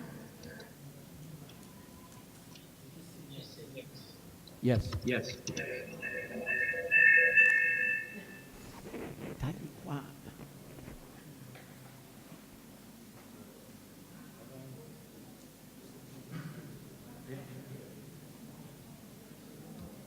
Un minuto, ci stiamo andando. Spegnete il mio, scusate. Yeah. Che c'è? Still sound back.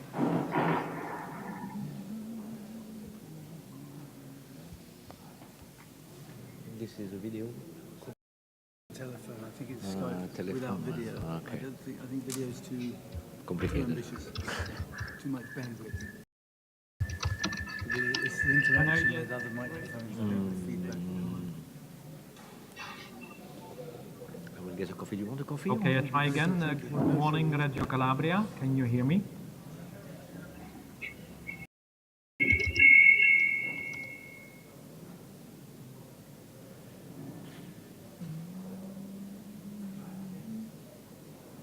Not working?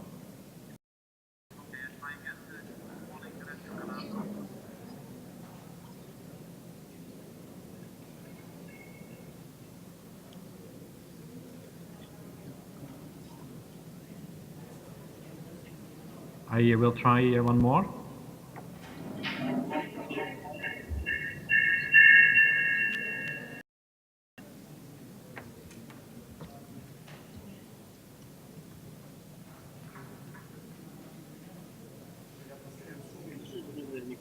Yes, I can hear you. Can I hear you?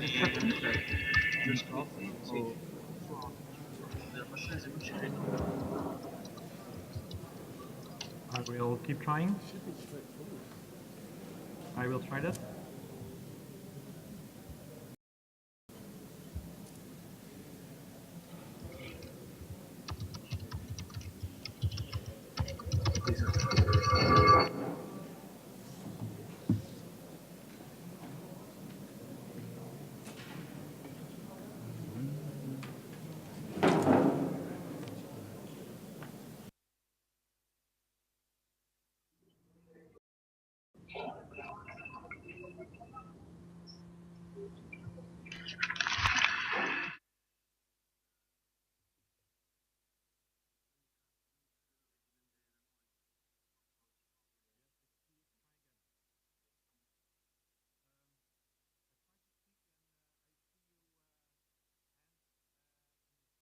Not, I deeply regret.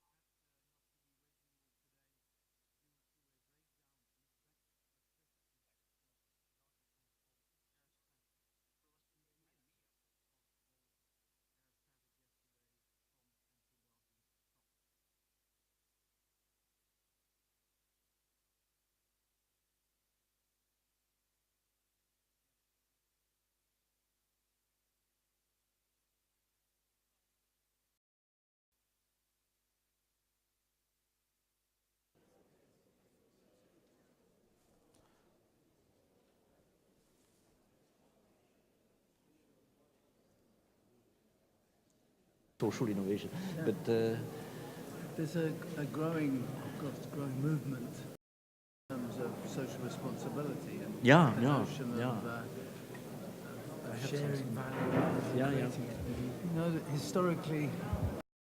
I try again to speak, and I apologize deeply for not being with you today in Radio Calabria due to a breakdown in the backup electricity generator of the Belga Control air traffic control that caused all air traffic yesterday to be halted to and from Belgium. Yes. I would like to share a number of thoughts from you that come from... Yes, good morning. You can find it easily with Google. And, good. but it's complicated. I'm starting again. Good morning. To define what is it. It's a microphone. Particularly maybe for economists. Yeah. Okay. The theme I today is staying on the right tracks, as choices and pathways in regional development are crucial and very topical to the smart specialization debate that that you're having. And I would like to bring a few facts that come from a recent study that being for the also European Commission DG GROW on the contribution of clusters to smart specialization. Now obviously the false dilemma is known to all of you who have been working on regional development. Should one specialize or diversify? And obviously there is an element in there of taking risks or safe bets. So compared to a stocks versus a bonds choice. Now clusters and cluster policies, which have obviously been around for decades already in the US as well as in Europe and elsewhere, are powerful tools that can help to reap externalities, to reap basically the advantages of proximity and in between firms and institutions. And externalities, the next slide please, are crucial in understanding why there actually is an advantage to such kinds of clustering, yes or not. The next slide please. Próximo slide.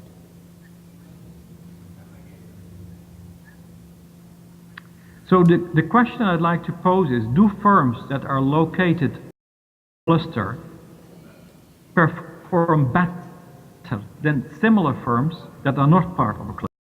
And strangely enough, this question has not been studied to.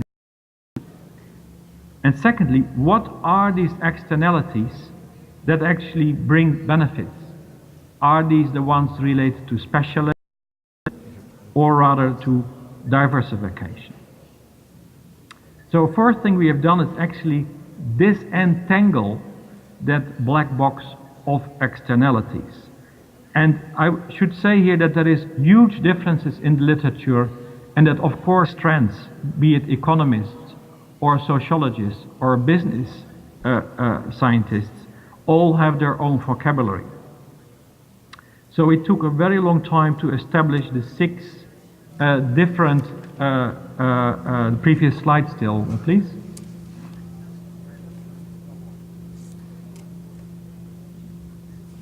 Previous slide, ha chiesto. Turn one slide, please. Vai indietro di uno.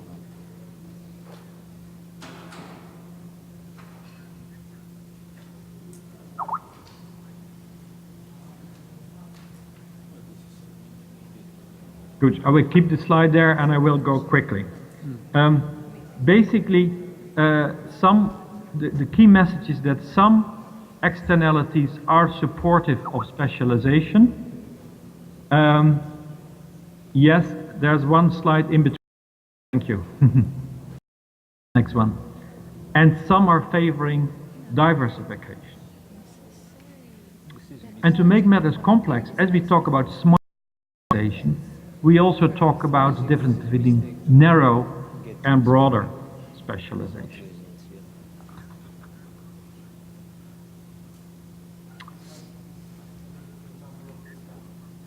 So here you will see some of these are indeed, that was the slide which was correct. Thank you.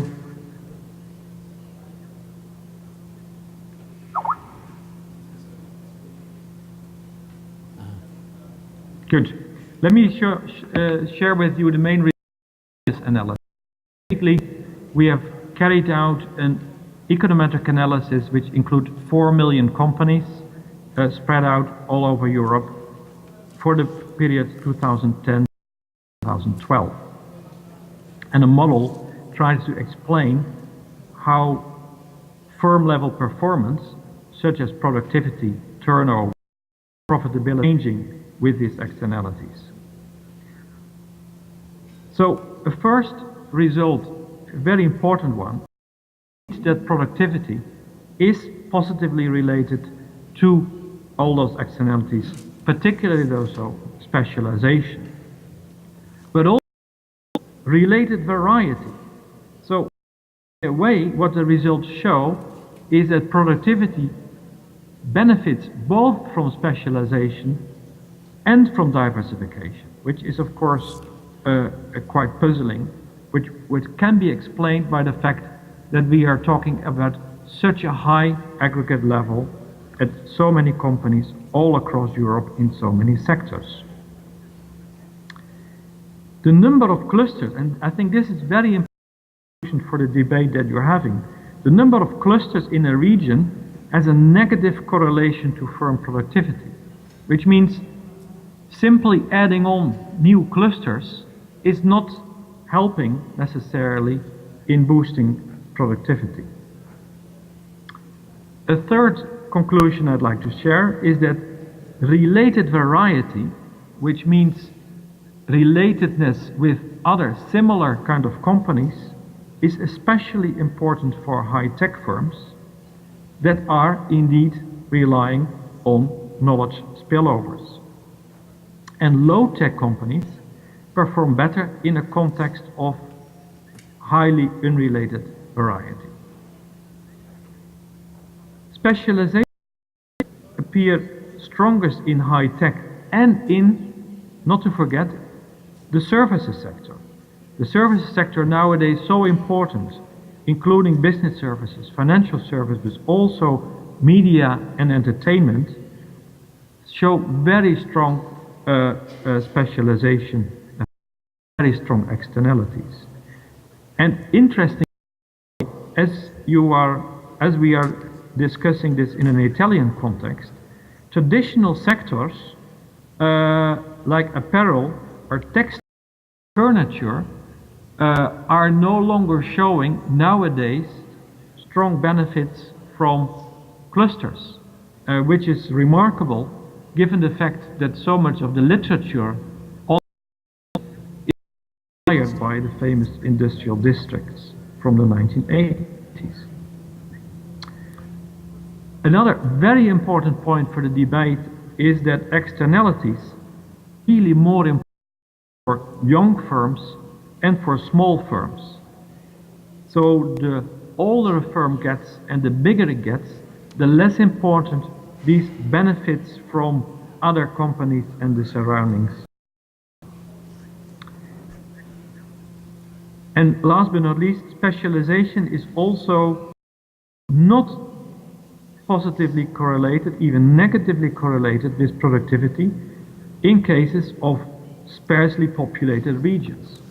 It brings me to some of the interpretation meanings of this data, and I must say we're still interpreting this rich data set, and obviously your contributions to that interpretation are very much appreciated. First meaning and consequence is that indeed both specialization and diversification matter, but there is of course a need for a right mix, and that right mix is different from place to place, exactly building on the previous speaker's contributions. Geographic context, the industry characteristics, performance, the life cycle stage, all of those and many other parameters will determine and help to come up with a right story. And that is indeed, as has been said before, no one size fits all. So, indeed, fully conferring with the conclusion that smart specialization policies must be tailored to the local context, and they need to acknowledge that there are different pathways and indeed tracks to development. And those strategies need to take full account of the variety that can help to increase firm productivity. Again, clusters are an important tool, and they can really be used to change the economy, to innovate and to renew by supporting smaller and younger firms. Now, another point is that this all requires to think in terms of niches. Dominique Ferré mentioned we need to think about the level of activities, and I could not agree more. Broad sectors like automobile or machinery or textiles are sufficiently refined to really find the niches. And obviously, in doing so, one needs to build on existing competencies. Now, it goes without saying, densely regions with a high critical mass can afford to have multiple tracks. They can afford to develop several tracks next to each other, whereas less populated regions are much more confined. They cannot afford to dedicate all resources in the region to too many different activities, because then they spread out too thinly. And the problem then emerges is that once you're on one track, you can be easily locked in to that track, and you can end up in a dead-end situation. Major problem and a major challenge for sparsely populated regions that we need to confront with, and we need to think very hard about how smart specialization can overcome that. Let me come to the last, and thank you for your patience then, to just think through some more consequences for smart specialization.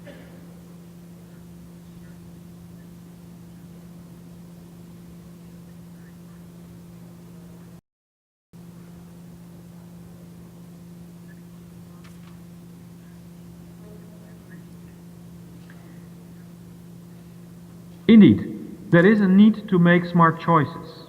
The competition for talent and ideas as capital is fierce, and of course public budgets are limited. And again, setting up as many clusters as possible has negative effects. I can tell you the example of Scotland, which is very interesting and innovative economy. But at one stage in time, the Scottish economy with 5 million people had developed a cluster policy for 16 clusters. So they had spread too thinly, and we advised them to really reduce that number by far. There is a need to invest in clusters which have a future and that are helping to bring into the opportunities. That's important in order to stay on the one track and to ensure and to help that that one track is going to be able to continue. And now we come in a very important conclusion, that is that relatedness, as we have studied it in this big study, is actually too mechanical. And relatedness needs to really be defined at the level of individual regions and clusters. And we think the best way to do it is by assessing value chains. Now, value chains, at a very real activities, allow really to understand what are the possible synergies, horizontal but also vertical. What are the upstream, what are the downstream linkages? And of course, a large part of a value chain is not in that region.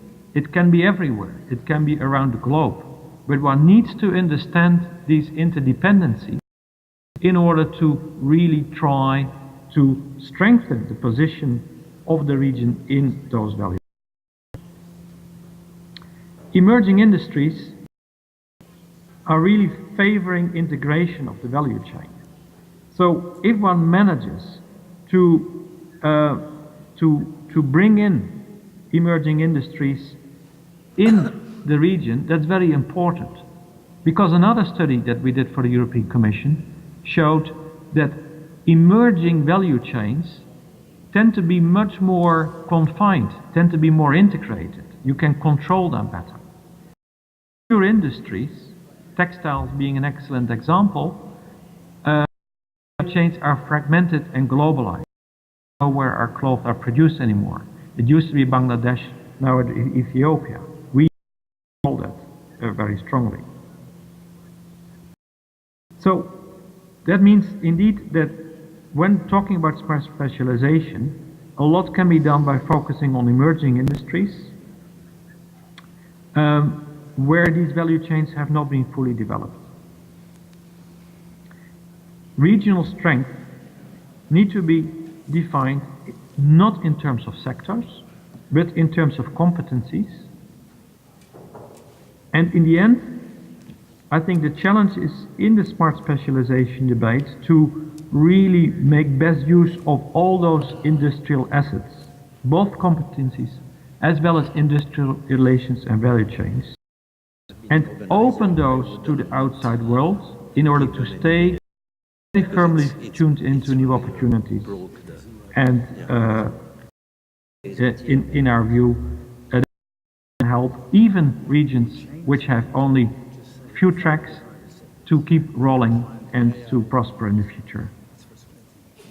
I'd like to keep it here. Thank you so much for your patience and listening to this contribution. Thank you.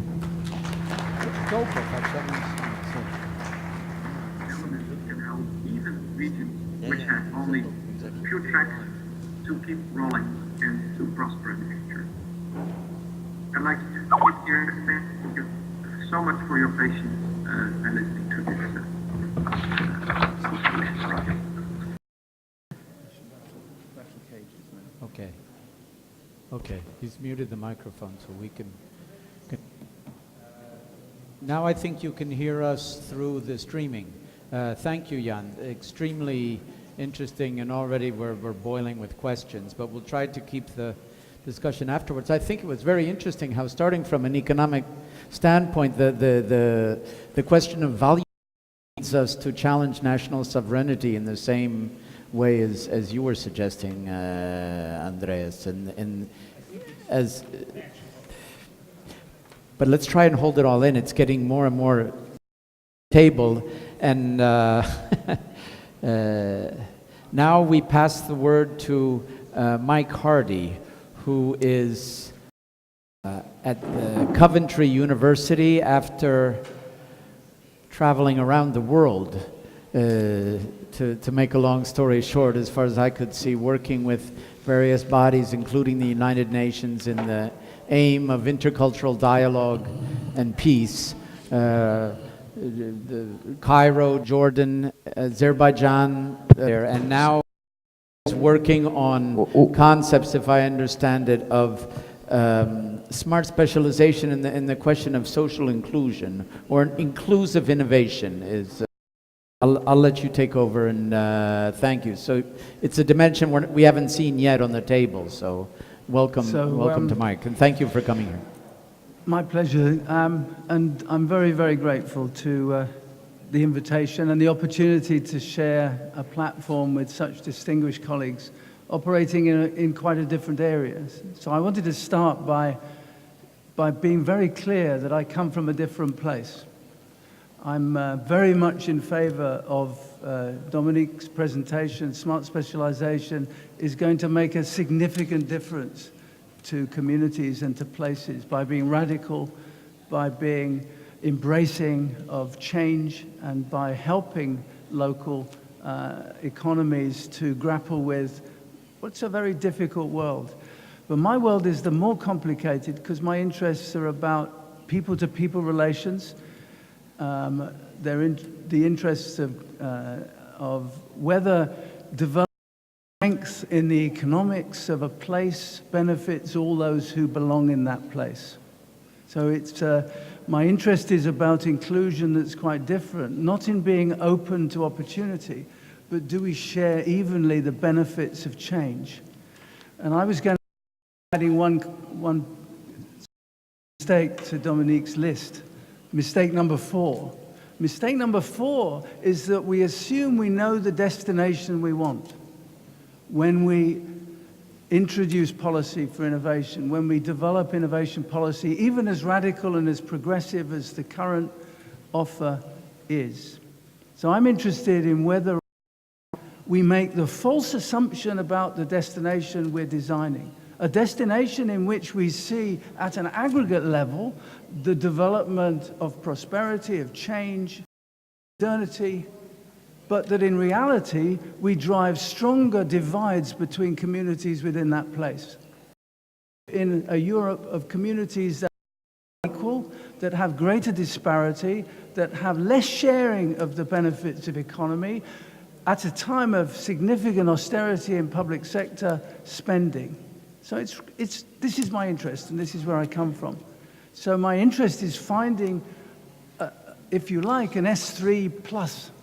Can we have an innovation policy that achieves all that Dominique and others have set out, but at the same time reflects on the social consequences for communities of the change? So that's my interest, and that's why it is such a privilege to be here, because the normal debates are contained within the drive for growth, the drive for prosperity. All I want to do is not resist that at all, but I want us to pause little intervention to reflect on the consequences of that drive for sometimes divided communities. So I start at my university in Coventry, and as Jesse has pointed out, I lead a research center that's not focused on regional economic development. Originally, I was an economist. My early publications were on local economic development and local labor markets, but increasingly they failed to explain what was happening in local communities that were becoming detached from modernity and finding the pace of change in modern times to be. If you look at my current university, Coventry, it sits in an area of the United Kingdom that many of you will associate with cars. It was the manufacturing and assembly place where cars were built. It always had, as a result, higher than average employment, higher than average wages. It was a relatively prosperous working class factory-based city in the middle of England. Today, in 2015, it may surprise you to know that there are more people employed in the automotive industry than at any time in its history. And yet, a few cars. We have the global headquarters of Jaguar Land Rover, fortunately is doing very well, and we make London taxis. But the rest of car assembly and manufacture has moved. The changing shift in that industrial sector created huge challenges for the Coventry local place. Why is more people employed than ever before in the automotive industry? Is because of some of the smart specialization that's happened, not cajoled by the work of Dominique and others, but has happened anyway. The interface between high technology engineering faculties at the university and low carbon vehicle demands and the changing nature of demand for car industries at the high tech end.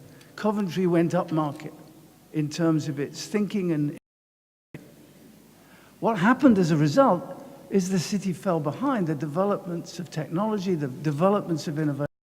You now find the city became a magnet. It brought people in to bring with them the skills and the capacity to innovate that was needed. The university has grown. My university, 27,000 students. And when we did an ethnographic study, which interest I'm now a social psychologist more than an economist, I asked questions of people in Coventry about how they related to this change. The university, who was working with the health services, with the automotive industry, with engineering, with high tech, with IT. And it won't surprise you that the majority of people in Coventry bore no relationship to this at all, found it very detached, and had moved off into employment in retail, in coffee shops, to 0 hours contracts, and to relatively low hourly rates of pay. What had grown at the same time as public services, coping with the detachment of people, so we have more nurseries, more kindergartens, more hospitals, more care centers, and so forth. The public sector now unable to afford to continue to employ people in that way, so Coventry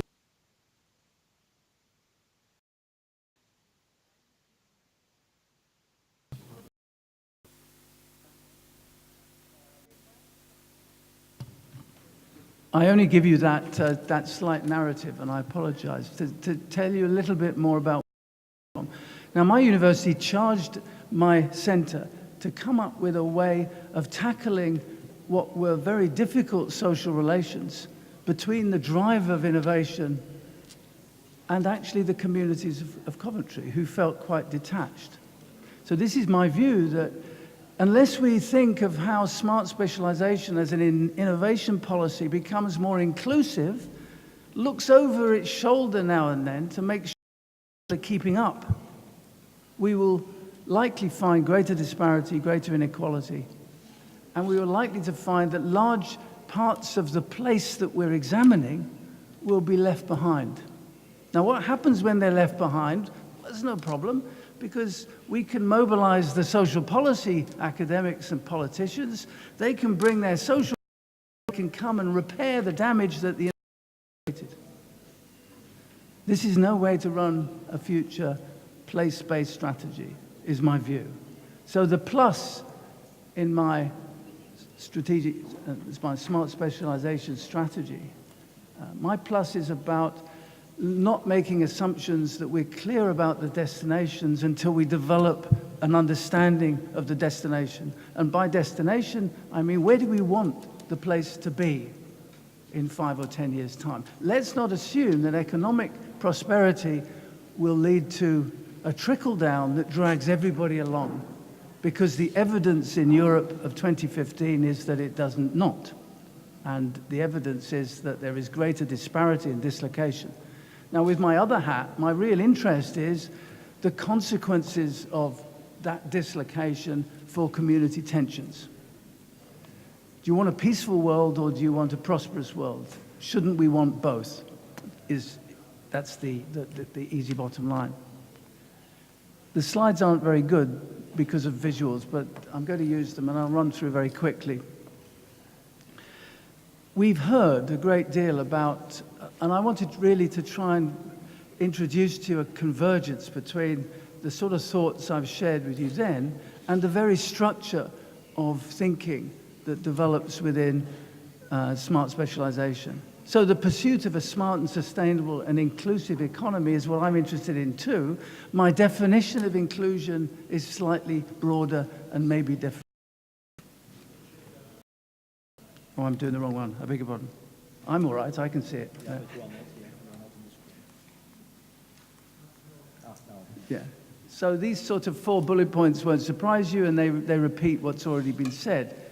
I think they're very, very common in structure to the arguments that I form in my own view. Quickly to my conclusion, in order to give you a better roadmap. I'm working on 2 projects. One is based upon the role of the university as a catalytic organization for the agenda I talked about, not just for innovation with smart specialization, and also an in Coventry to try and catch up with the social relations aspect. So I hope that in the very end we'll have time, you could ask me questions over coffee. We're trying to develop solutions, not just be critical of where we are.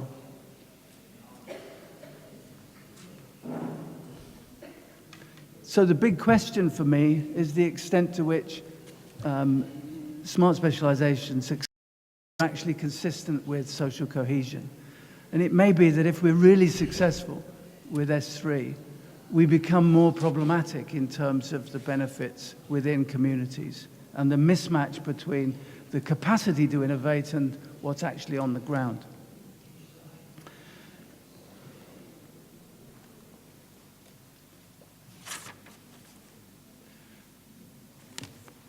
It's also based on my view, looking at hearing some of the earlier conversations, that a growth in territorialism can itself be good for economic prosperity, but can indeed be at the expense of some of the issues, some of the equality issues I made. And people get left behind. And what can we do in order to mitigate against that?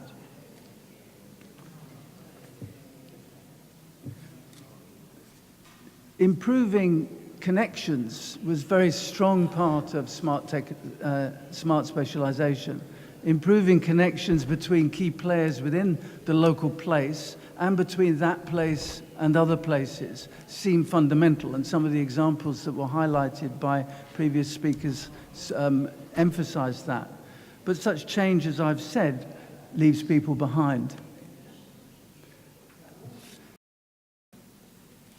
The notion of an urban serving university is more commonplace in North America than in Europe. And this is a view that a university can view itself as an important player in a local economy, not detached, but integral, but not simply in terms of the contribution it makes to innovation in an industrial sense, or in a cluster sense, or in a cross-sector sense. So the three elements of being a strong player within the local community that is developed in the urban serving movement is a notion about neighborhood revitalization, as well as regional economic development, and as well as a focus, as has been mentioned, on the capacity to innovate locally and the capacity to participate in innovation locally. Let me strafe just to give you one flavor of what we've done in Coventry. We found a demographic in the city of Coventry that had been totally left behind. All the changes that have taken place, not all of which are positive changes, but most of which are, reflect on a city in which by 2020 will be a minority-only city, drawing huge numbers of migrants from all over the world, asylum seekers as well as economic migrants. It's a very diverse city. And amongst all that diversity, most attention was on ethnicity, on recent arrivals, on integration, on language. We found a demographic of 40-year-old women. 40-year-old women who'd been there for many, many decades. 4, of course. Had spent most of their lives after leaving work as carers of children, and had a 15-year window between the time that they would start to become carers of old people. Completely excluded community of real resources. Housewives who'd cared for children and now were going to care for old people, had a window in between. Some of the most resourceful labor market participants that you could have.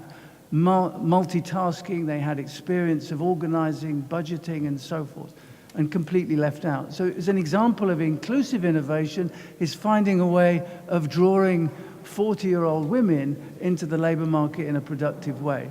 And the university is in an ideal position to do that if it shed itself of some of its barriers and borders and bureaucratic requirements.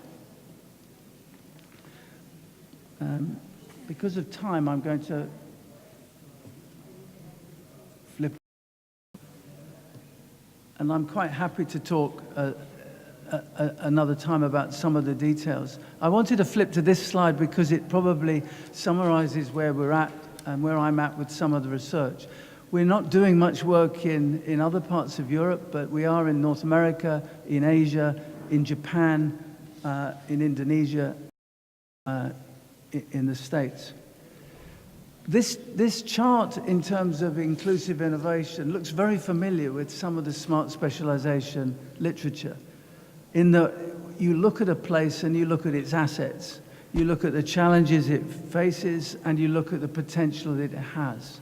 But you don't do it from a prescription, however collaborative you want to be, of knowing where you're going to go, knowing that the answer is in economic prosperity and in focused development. So the assets that we have in a place are as much the relationship between individual people as they are the relationship between incubators, between private sector, between engineering or computing universities. The assets are also multi-level governance, the extent to which my city is influenced by decisions taken in Brussels, in London, in the region, in the city, in the local ward. We have a local ward in my city with 120 first tongue languages that doesn't relate to a lot of the discussion that's coming from different levels of government. So multi-level governance is an asset that we look at more carefully.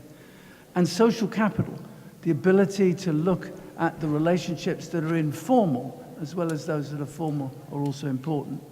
In terms of the challenges, I come from a tradition of literature which looks at challenge of living together in diversity as being driven by faith, by differences of color, by origins, by ethnicities.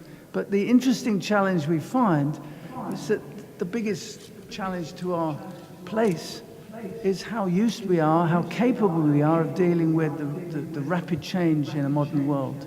So what are we doing in our innovation to help people cope with the speed of change, as well as the nature and direction of change, which smart specialization helps a lot? How do we cope with the fact that tomorrow is going to be very different from yesterday, and that a large number of our people will find it difficult to adapt? It's not that they're racist or that they're xenophobic, it's just that they cannot cope with the pace of change that innovation processes require for successful places. And in terms of potential, then much is similar to the work on smart specialization. How do we capture the potential of global alignment? How do we capture the analysis and knowledge base that we have in a diverse population? How do we exploit diaspora links? These are rarely mentioned, and yet in many of our European cities, diaspora links are characterized by remote flows of funds back to home, but very rarely by the alternative direction of mutual benefit and transactions. Also, the potential is very much about how much risk you take. And the successful cities in my research are those that take risk and they're focused, but they're chances. They say that you can't prescribe the answer. Let's just, in colloquial English, suck it and see. The Coventry City University Initiative is a pilot in this regard. It's not funded by Europe, unfortunately, but it has significant funding from not-for-profits and from other foundations, and is developing the idea of inclusive innovation along the lines that I've described. Jesse, I'll finish there, and I apologize for running over. No, perfect timing. Thank you.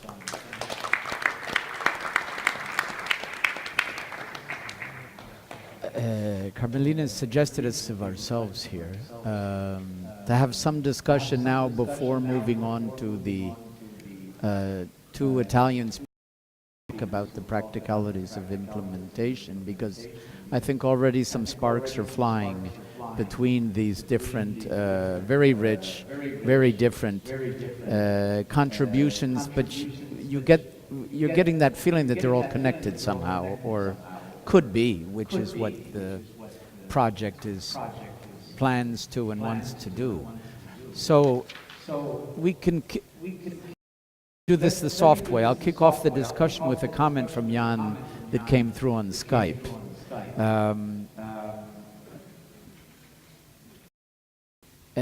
He was saying the Coventry case is very important. A question would be what Coventry could have done different to be in a better shape. If you have any idea in hindsight of what might have gone different. He said easy really, but anyway, it's a good question. Back to you with the. So I mean, it's a very strong question. It started in the wrong way, and by the wrong processes. So it's little wonder that we've arrived at a place that is ideal. Essentially, planners and policymakers at the center and at a high level determined that there was likely to be a problem with deindustrialization, with the change in the structure of manufacturing across the world. First off, they went out to compete to win the world and to bring it to Coventry. They talked to the Japanese, they talked to the Germans, they went to look for where we could replace the manufacture of the past with the manufacture of the in some ways they were successful. They attract the new Tata Group, and the Jaguar investment has been significant. But all this time, this is people doing things to Coventry, which was essentially the problem. This is essentially the core of the problem. And it's very hard to imagine going back to the 60s, 70s, and 80s, a process which would have led to the evolution of policy from the ground up. This has taken radical thinking in innovation policy to encourage, I think. And I'm left with a view, you know, as a simple economist that's left his discipline behind. Are we developing policy based on evidence? Or are we looking for evidence to support the policy we want? And the Coventry story for me, and I'm clearly very familiar with it, similar to the Chicago story, we're also working there, and the story in Kyoto in Japan, is that often you develop the policy and then you go and find the evidence to support it. So policy-led evidence is a problem.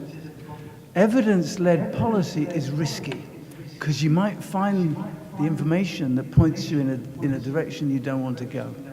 And I think that's largely behind some of the experience in the Coventry Initiative. I think now Coventry has recognized its mistakes, is humble as a city, and I think there's a very strong prospect. But it has huge social consequences of those decades that it has to deal with.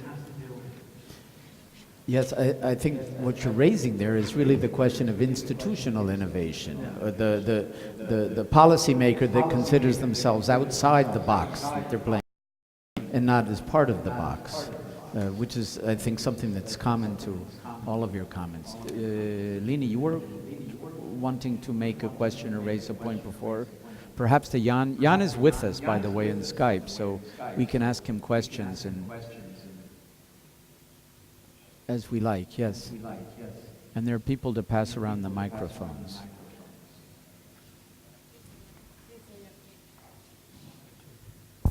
Pronto? I'm Italian, I speak Italian. Okay. Riguardo la comunicazione che il professor Faludi ha fatto e che trovo interessante come possibile diciamo, di frizione per le smart specializzazioni, cioè lui parlava dei conflitti. So I speak in English? Okay. Doesn't work. Okay. So I was talking about, you know, the conflict that he said, you know, between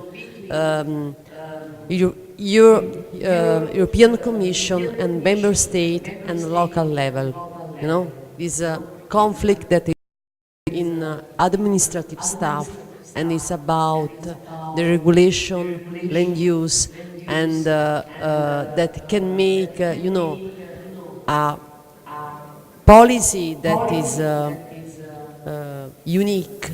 I mean, it's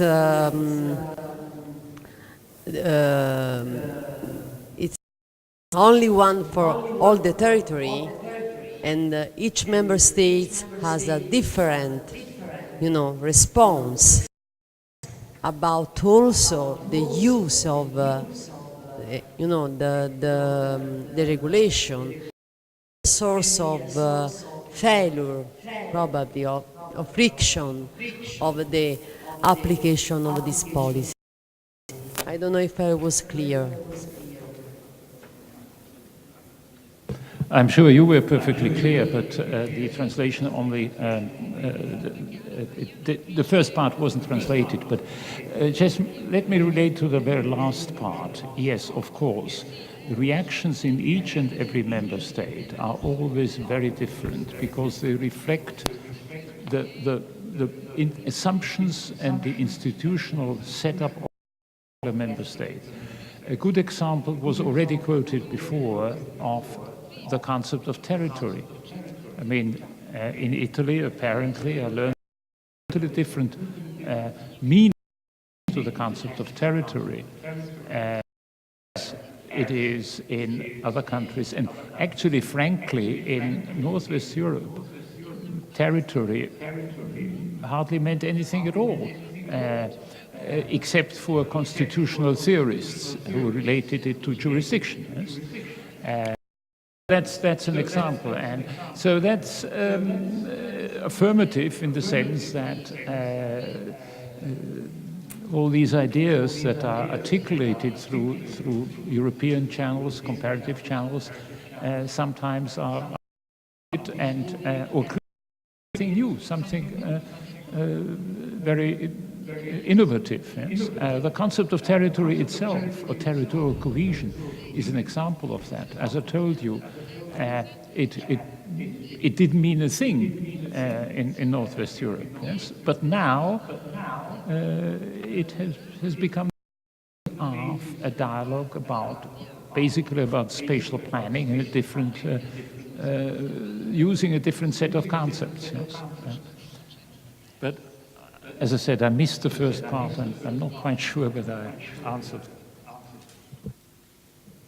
There's who has the microphones? There's a hand up back. Microfono.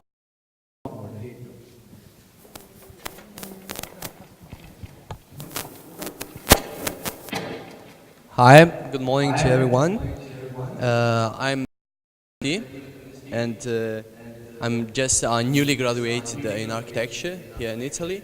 So I would like to start up saying that for me it's really important to be here as a young architect to listen all of you from all over the world.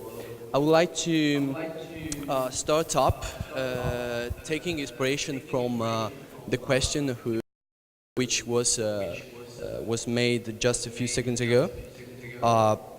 First of all, I'm really interested into this field, into this discussion, because I think that for the first time, a European community decide to take action and to propose policy strategies which take into consideration, into account, the diversity and the dynamism of the European territory. Because of course it's quite and quickly understandable the differences from Stockholm and Italy, but it's less known the difference when it comes to talk about economic and territorial development from, for example, Reggio Calabria and another city which is far, I don't know, 60 kilometers from here. What makes me doubtful is the governance level. I think that the economic crisis of the last year already shown us that European has some trouble when it comes to jurisdictional mix. So, for example, Sweden has a specific kind of policy, Italy has another one. This kind of approach is really important because is it focused on the local level, but what I was wondering is who is entitled to apply all this kind of approach? Are the policymakers to do that, or are the European committees who should do that? Because actually, if are the policymaker, we have some trouble here in Italy. We have there is no shortage of politics, as you already know, but we have a lack of governance practitioner. In Italy, the urban governance is conceived as the solely city governance, and this led to the first improper policy implementation.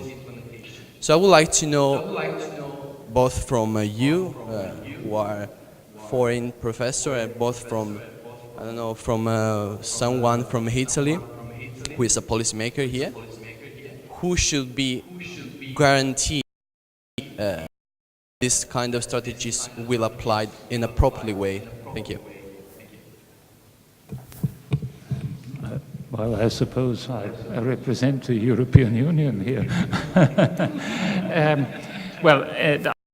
An answer, not a direct one anyhow, but as you probably know, I studied the ESDP, the European Spatial Development Perspective, the making of it, and also to some extent the implementation or application of that policy. And I did some work together with a good Italian friend of mine, Umberto Genin-Rivolin, from the Technical University of Torino.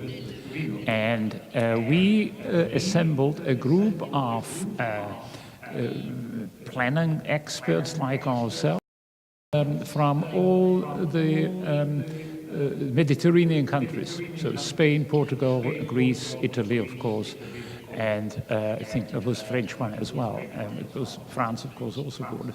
And we were asking what was the effect of the ESDP? Yes? What messages came through from the ESDP? European Spatial Development Perspective, a very global document.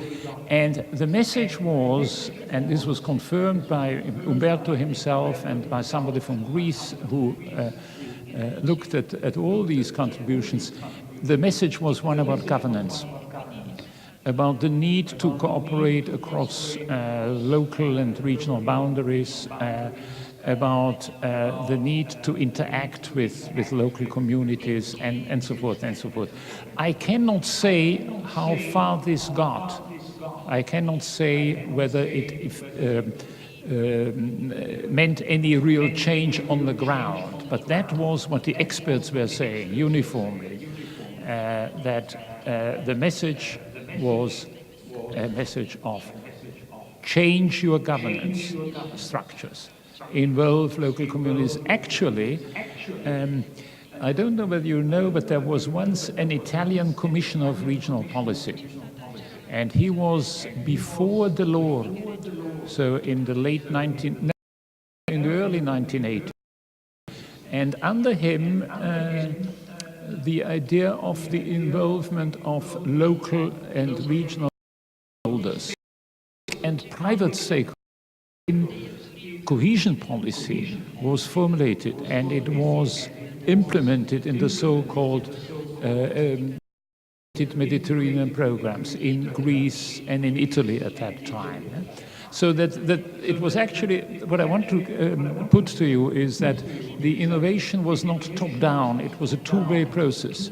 Under an Italian commissioner and with Italian experts, of course, an idea that obviously had some meaning and relevance to the Italian context were included in cohesion policy, first of all experimentally, and then later on the requirement built into cohesion policy of involving local and regional stakeholders, which is a standing requirement of cohesion policy, became official policy throughout Europe. Just to illustrate that, when I started looking into the ESDP, I was starting talking to French ex-commissioners, and they said, never forget the Italians. They were referring to these initiatives that came from the bottom up, from Italy. Once again, I cannot say what the actual effect has been on the ground, because for that you would have to know much more about Italian politics, which I don't know anything about. But it is illustrative of what you started out asking, of how the EU actually works. The common image in the popular press is the Eurocrats in Brussels. It's not like that at all. The Eurocrats in Brussels are themselves multilingual, multinational. They're very open to initiatives from below. They are trying to disseminate them back, and so forth and so forth. They are really sort of trying to live the idea of a Europe of diversity. But whether they succeed is a different matter. And whether they succeed depends on the national cultures, on the national circumstances. And that's a very hard job to change those. And I don't want to pass because I don't know anything about it, but if whatever I know suggests that it's a particularly hard job here in Italy. You said yourselves there are politics around, yes? And that relates also, I mean, my other source is Federico Fabrizio. Yeah? I mean, why was this Director General of the Ministry of Economics, and later on the first Minister of Territorial Cohesion anywhere in Europe. Why was he so critical of local rent-seeking elites? There must be something behind that. But what exactly it is, it's for you to judge. Thank you. Okay, there's a comment from, or a question from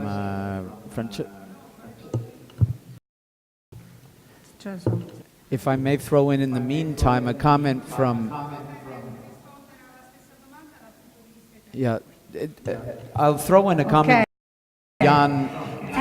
Devo dire, pur essendo d'accordo, la questione diciamo della fratturazione della governance in Italia nei processi, come dire, di cambiamento, diciamo così, di cambiamento, che a mio avviso, anticipo qualcosa che avrei detto dopo, che a mio avviso poi subiscono di un rallentamento culturale che è determinato dal tempo con cui il Paese riesce a dotarsi di risposte adeguate, e in particolar modo questo a livello regionale, perché è il secondo punto, diciamo, della questione. Bene, tutte le esperienze, anche io condivido, io sono una ribelle, quindi voglio dire siamo in due, forse in tre con Barca, insomma voglio dire, come diceva poc'anzi lei, condivido pienamente l'approccio e la teoria, come dire, del cambiamento sulla misurazione delle azioni reali.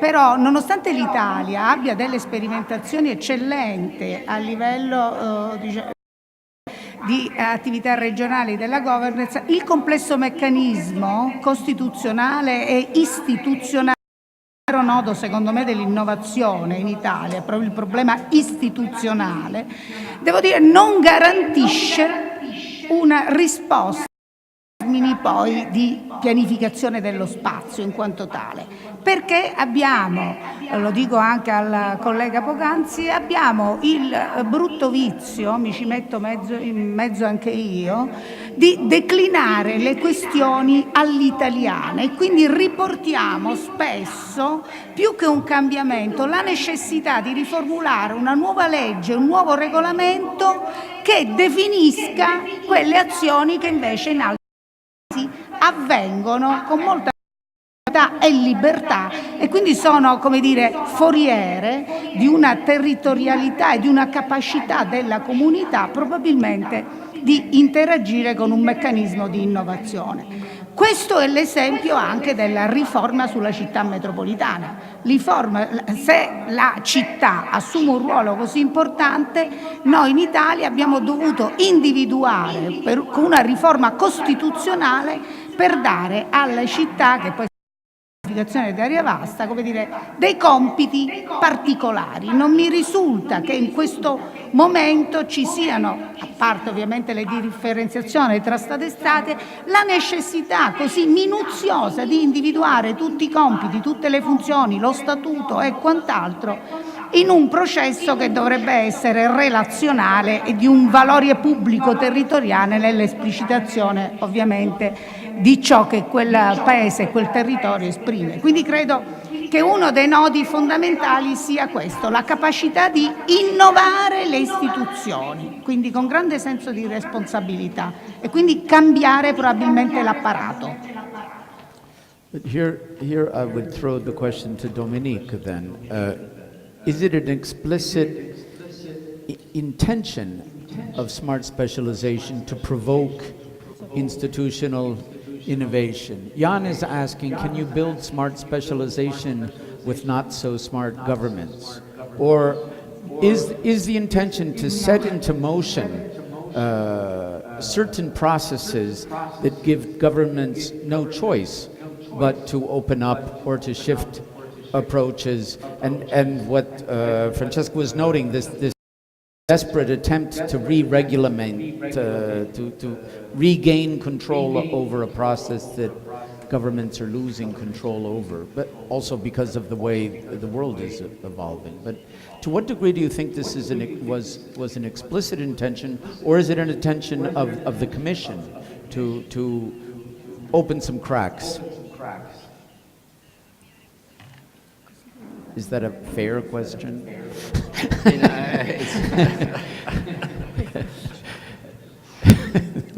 I think it's quite a sophisticated policy, and so it requires sophisticated government capabilities at any level.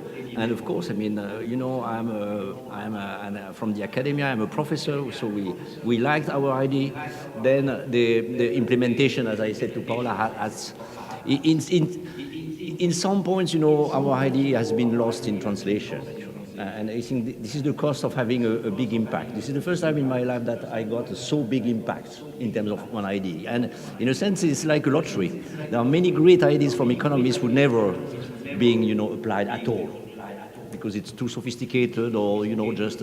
and we had some kind... We were lucky in a sense because we were probably at the right moment where the Commission needs for some, let's say, exciting policy instruments, not only about austerity and so on. So there's something which tell the regional economies, okay, you can build, you know, you can take your future in hand again and build, you know, your path towards the knowledge economy. So I think this is a good idea and this was at the right time. Now it has been lost in translation. For sure.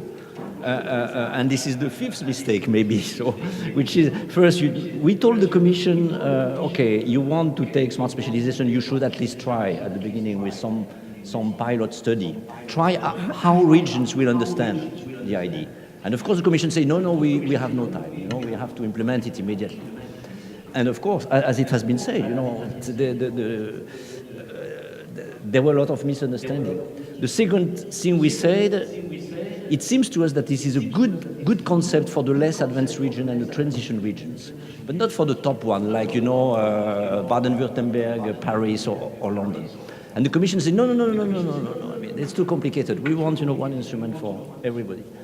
So, and so on and so forth. So, I mean, which creates, at the end, a certain feeling of, yeah, I mean, this is no longer the idea I had in mind, which has been implemented, with a lot of misunderstanding. When Jan talk of, you know, this dilemma between specialization and diversification, precisely, I think it's wrong, because precisely smart specialization is about overcoming this dilemma. This is not about uniformizing. You know, when I was talking of fisheries in Galicia, the result should not be Galician fisheries. This would be totally wrong. So we don't have a dilemma between specialization. The idea is to get specialized at some point to transform the system, but the next year you will do different things. So this is this kind of evolutionary path that we wanted to have, and it has been very difficult to of course, diffuse as an idea. So I think this is the kind of new generation of policy instruments requiring quite sophisticated regional capabilities. And I'm quite optimistic, actually, in many countries, not in all countries, but that's, of course, creates motivation in the regional capabilities and regional government administration. You have a new generation of policymakers who are excited to try to do that. Comment from the floor. Could you please introduce yourself?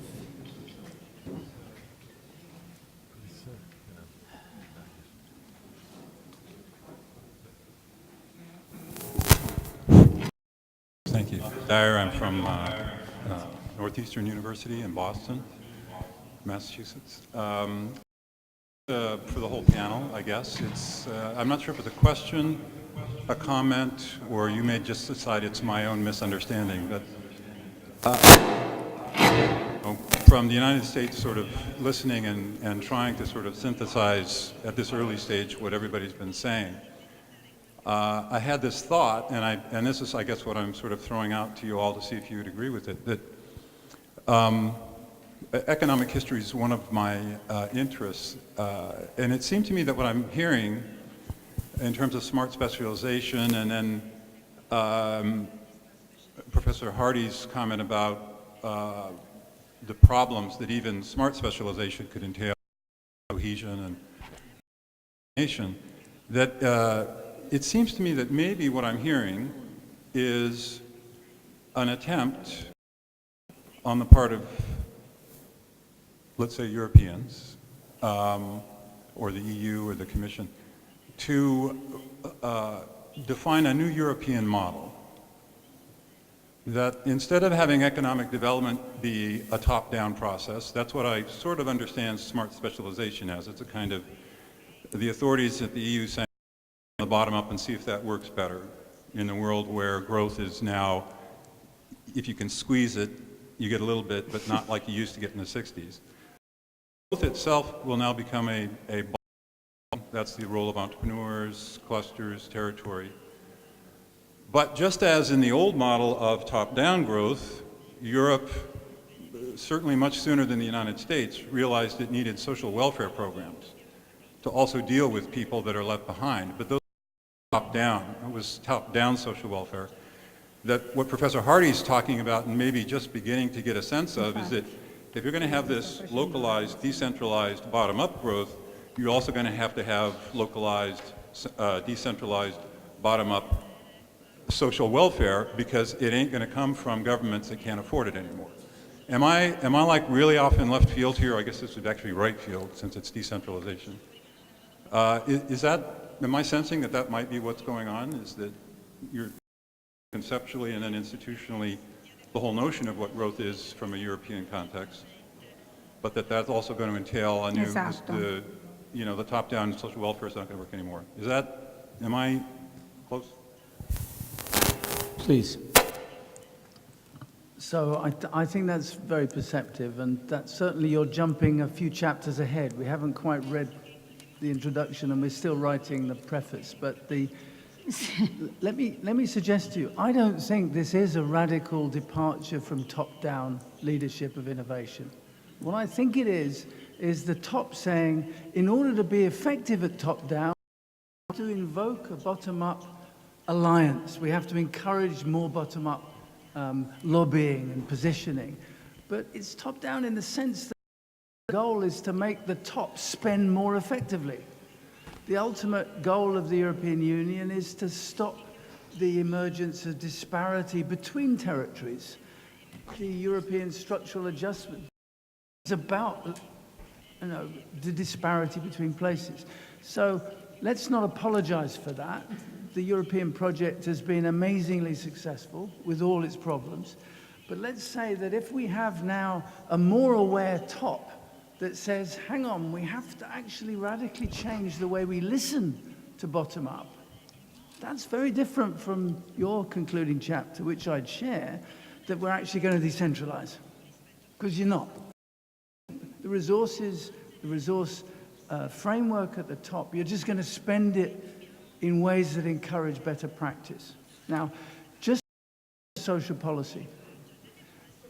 What a world are we creating where the very processes that lead to prosperity are generating a greater demand for social welfare, nets, for protective strategies. So my question is that we don't need to go there. We need to include that in our design from an early stage. And I'm very sympathetic to Dominique's. The policymakers don't listen to all the nuances within our thinking because it's not convenient. And they have a pressure as well. I've been there on the other side as well. It's a very difficult place to be. Formulating policy in a time-bound period, budget restraint, with electorates watching everything you do, it's a difficult position. But we have to be more radical still than the radical approach that we've got. And we must incorporate the social consequences of our choices alongside the economic results of our choices. So let's measure smart specialization by the success we can get by Galicia's fishing and by the automotive in low carbon in the Midlands in the UK. But let's not forget the social consequences of our actions. This is a very good point. Dominique? Yeah, it seems to me that the idea of bottom-up is just a concept. The fact that this is a policy about to have to make choice. You know, if you want to implement the policy like in many countries in Europe as a R&D tax credit, which is quite successful, You don't need to be bottom-up, you know, you have to decide that, and that's done. Here, because you want to make choice, because you cannot do everything, you cannot help any activities. If top-down, it is a catastrophe, and the French are doing that all the time, you know, Colbertisme, you will do that, you will do that, you will do that. And this is not the way we think it should be. So it's just a consequence, a logical consequence of the fact that you have to make choice, and so the choices have to reflect really the grassroots, the bottom-up, etc. And then what I wanted to say to you as an American is that I think what we do is a response of problems which are similar to everywhere, including in the US. You know, when I talked about this PhD program in many states, the students are educated here and they go elsewhere. This is the Midwest syndrome, so Paula Stefan. It is clear that our response is smart specialization in the sense, okay, we have a few microsystems of innovation, so they are educated here, they will find a good job here. So, and I mean, I remind this book by Susan Berger, Making in America, say that we have so many SMEs. If you forget about Silicon Valley and Boston, you know, so many SMEs which are which are home alone, which means that they are now missing all the complementary capabilities they need for innovation, because all the systems are dislocated for issues like large companies outsourcing. And again, smart specialization means building this ecosystem so that the SMEs can be really empowered with all the complementarity capabilities we need. So, I mean, this is a certain kind of response to general problems in any industrial economies, development economies, that we try, actually. Yeah, yeah.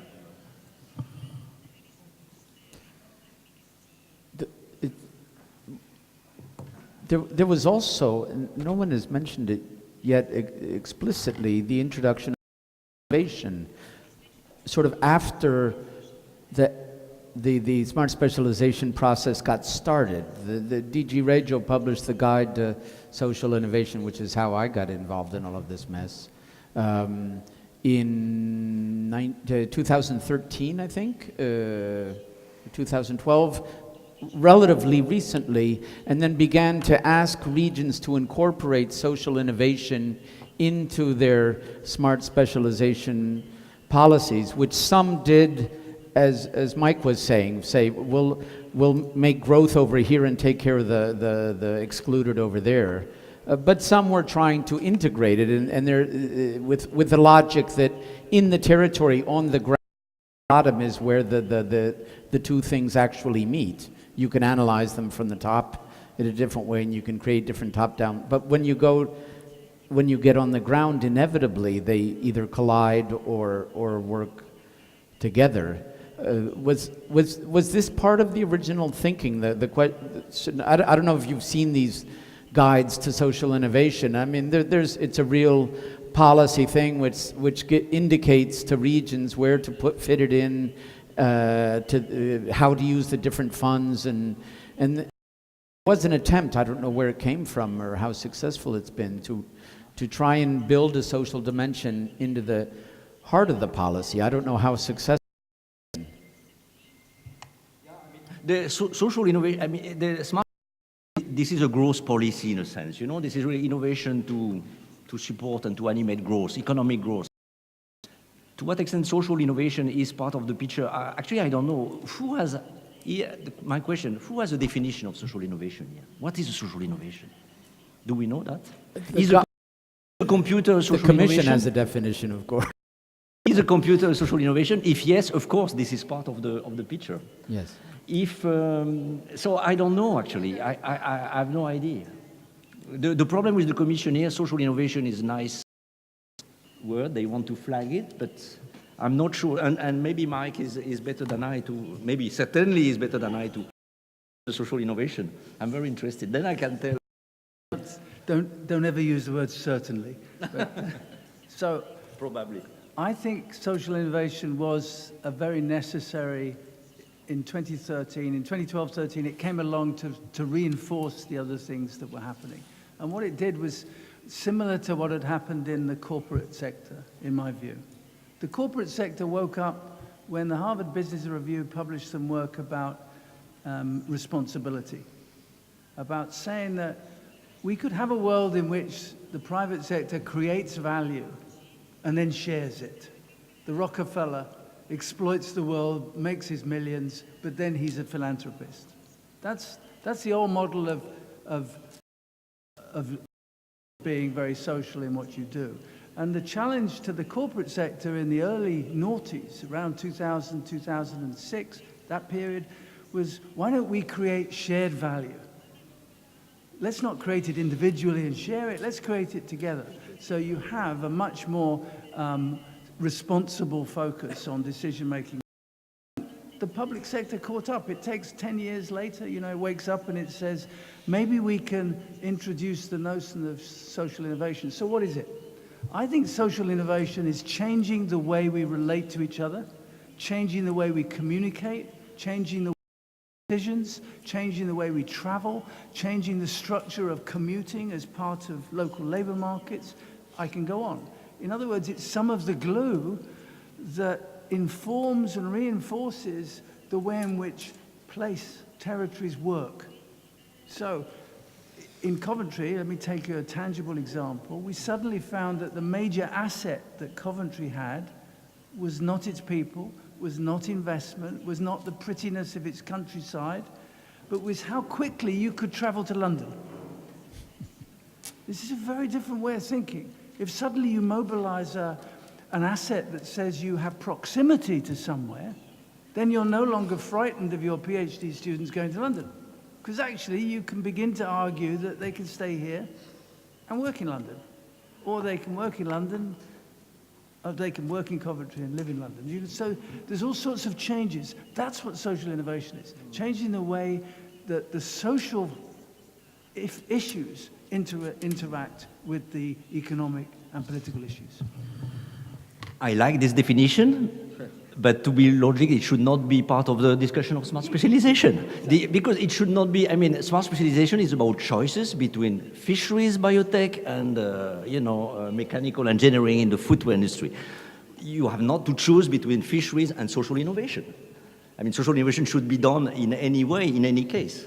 So, I mean, and the fact to say that it should not be part of the smart specialization is not to be offending. Smart specialization is just a strategy to think about where, we should innovate in terms of technology, etc. That there are many and social innovation. So this is a mistake, I suppose. But there's, you're next in line. Sorry. Vi do qualche elemento in più per la discussione, perché la Regione Calabria ha fatto una scelta precisa in tema sociale, quindi ha introdotto all'interno della Smart Specialization il tema dell'innovazione sociale come tema universale e come tema principale dell'appropriazione.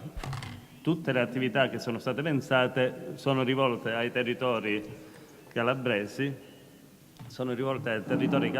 e danno luogo ad azioni che in ogni misura tengono conto del territorio marginale oppure delle persone che vivono in condizioni marginali.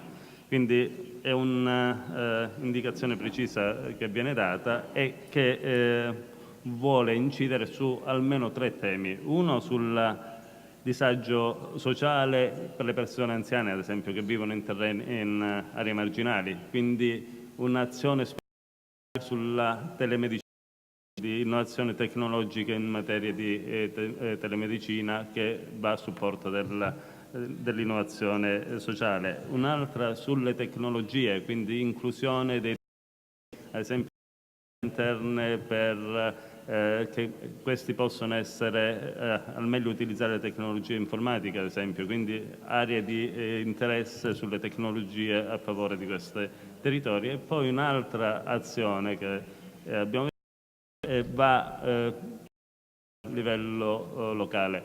Il territorio della Regione Calabria ha l'80% di aree interne. Queste aree interne hanno bisogno di un'attenzione particolare. Le popolazioni che vivono nelle aree interne sono in via di spopolamento molto accentuato, si è perso più del 30% della popolazione negli ultimi 30 anni e una politica specifica sarà attuata dalla Regione Calabria per le aree interne. All'interno di questa politica anche l'innovazione sociale è stata pensata ed è stata legata alla Smart Specialization, ad esempio con il tema delle comunità, delle cooperative di comunità. Cosa si intende fare? Quindi l'utilizzo del territorio e di innovazione, a questo punto che va incontro al sistema di governo del territorio e di mantenimento della popolazione, va incontro alla manutenzione, ad esempio, del territorio attraverso innovazioni. Anche questa stessa è un'innovazione che produca un effetto di recupero delle popolazioni o quantomeno riduca lo spopolamento delle aree. Quindi sono logico, uno sul campo sociale, quindi centralità della persona che vive condizioni di marginalità, l'altro suo complesso. Questo è l'approccio che abbiamo pensato di dare nella Smart in questo settore e oggi forse è il momento buono per chiedere anche a voi un aiuto per farci capire meglio se questo approccio può essere un approccio che può dare dei frutti utili al territorio o deve essere radicalmente modificato.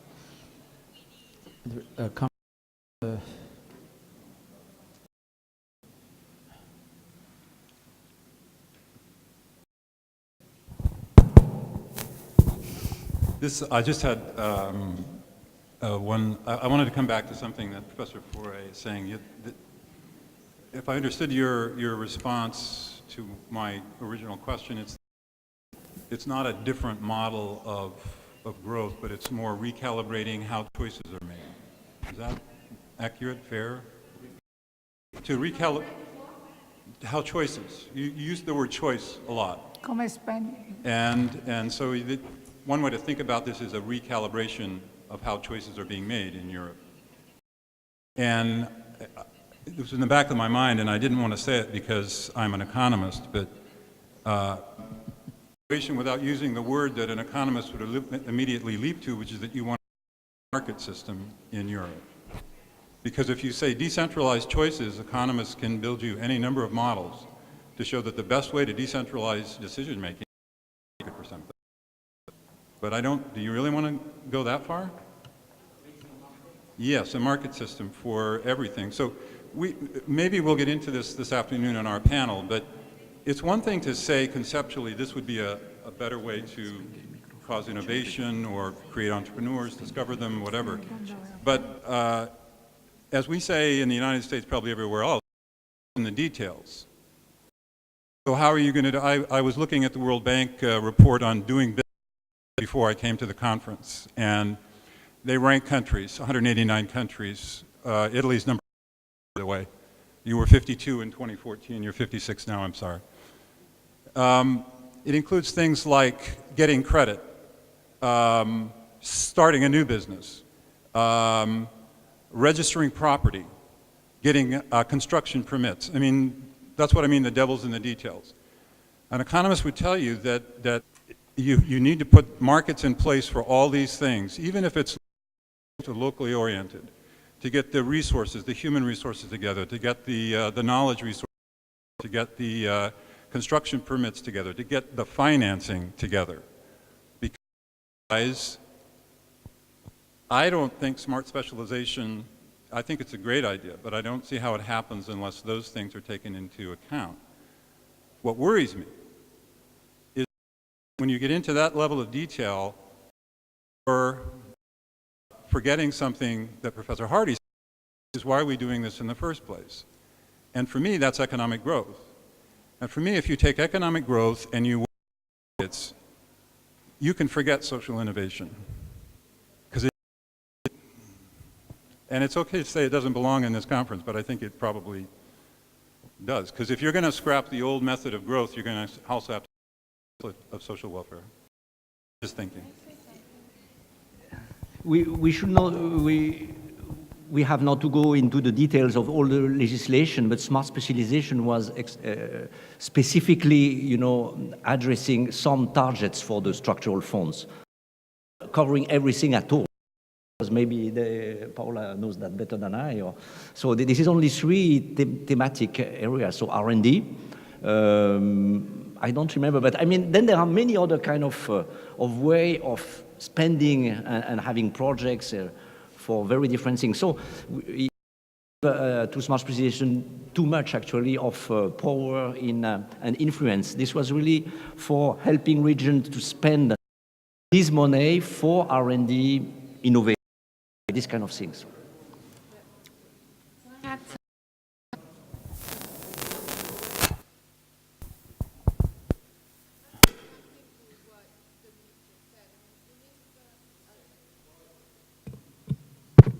Okay? Does he?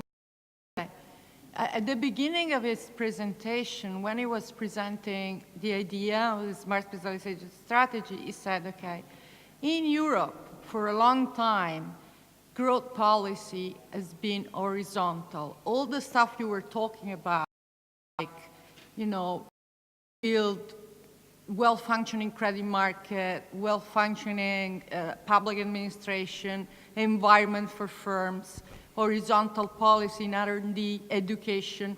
This is part of the core message that is still there. But what happened, especially in lagging behind areas, not necessarily this effort, which is very horizontal, is at the core of the European message, gave these territories sufficient tools to grow and to compete. In fact, most horizontal investment, if you practice horizontality in a lagging area, you lose resources at a certain stage. So you invest and, you know, so smart specialization adds up to this environment. It's not a substitute. So of course, I mean, the creating of the market is there. Point from down the table. Yes. Excluding social innovation and so smart specialization strategy, because we know that in a smart specialization strategy, our technologies, maybe social innovation could be a result of using technology for social issue, and to say that it will be good. It will be good in 2-3 years to make a study on how smart specialization has had influence on the capacity of enterprises to make innovation sector. Policymakers have chosen specialization. That's it. Can I make a comment first about going back to social innovation and the definition? Social innovation model, which is very industrial. It's a fact that you don't necessarily do research in closed laboratories. You do research by engaging end users, final beneficiaries, and so on and so forth. And that is a process that began with the Living Lab movement about 10 years ago, and now has gone outside the industrial sphere. So if you're looking at value chains and not just bank accounts, then the community dimension as part research laboratory can become, and there it is very much a question of social, of smart specialization, because the quality of your community to be creative and to generate innovations depends on framework conditions, as you mentioned, the ability to get credit or whatever. Startups don't just come out of, you know, intuitive ideas. On the territorial qualities, the culture of the people, and the social needs. And social innovation in that sense is very much about market creation. Market creation is I think Dominique was talking about when talking about all of the question of related variety and so on. And to the degree that as the discussion of the Calabrian smart specialization strategy, that at least in Europe, and thank God it's that way, social services are a market. And that is a market which needs to be developed and created and improved. And there is a market for offering health services to people. That's an enormous market. It's a big market, and it happens to be one of the markets where the engagement of end users and the co-design approach is proving most successful in ambient assisted living and all of the specific sectors that are related there. So social innovation has the different phases which do seem to coincide. Sorry, Dominique. It's just to answer to really your excellent comments. I should read, I should read your documents, etc. But it seems to me that, all these problems, aging society, rural areas, as you said, neglected diseases, etc.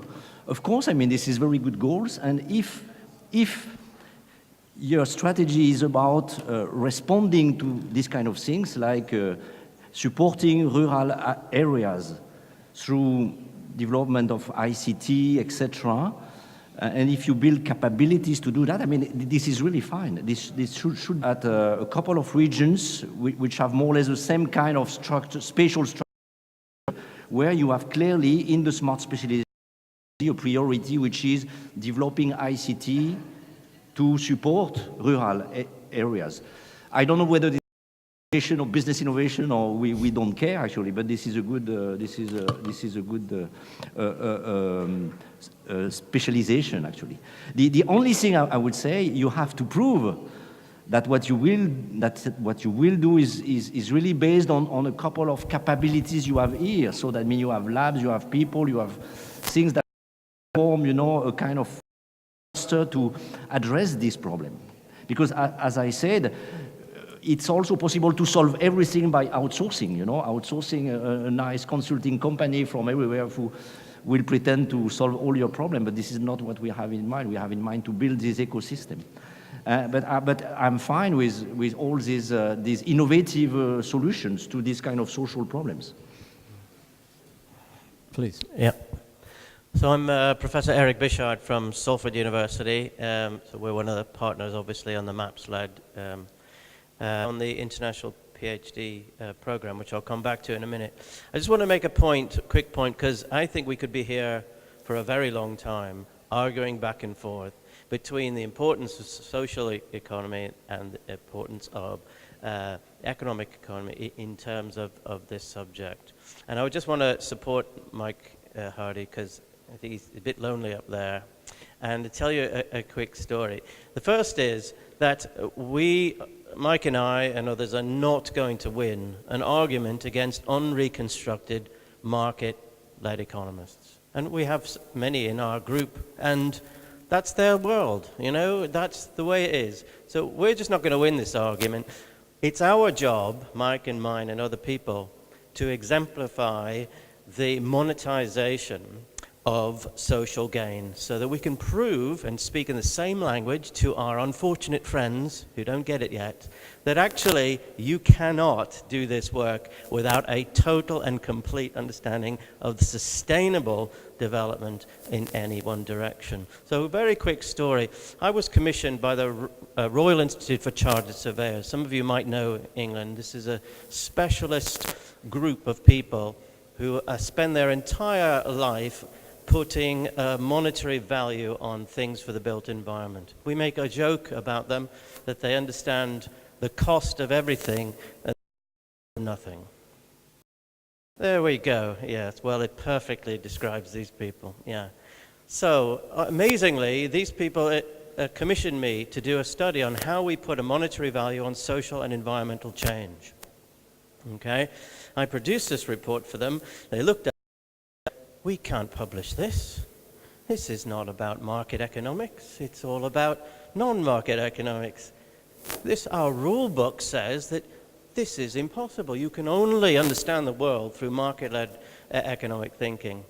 And they reluctantly agreed to publish it, which will come out soon. But it just goes to show that we have a very, very long way to lead our friends and colleagues into the enlightenment of proper sustainable development. And can I finish by saying that the students, the PhD students, did a fantastic piece of work over the last week, and I've brought it up to this room. We'll set it up in the break, and I really encourage, I think in this area, we'll put it on the stands there.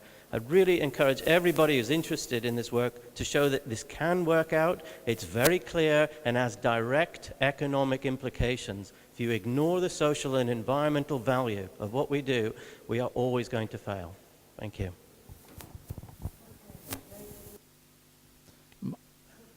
We give Mike the close on that, and then you were asking for the floor, right?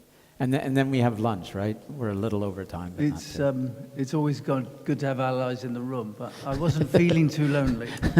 But I wanted to just make a final comment about why social innovation is mainstream and should be part of this. It's not outside somewhere because it's different. And I didn't interpret your view that markets were more preferable, but there was an inevitability of that line of thinking. I think social innovation has become increasingly important part of capacity to innovate in local places. I see the capacity to innovate as a fundamental in this whole discussion, and social innovation, in my view, contributes. Let me give you some examples. Raising of finance for small business has been revolutionized by social innovation, by microfinancing.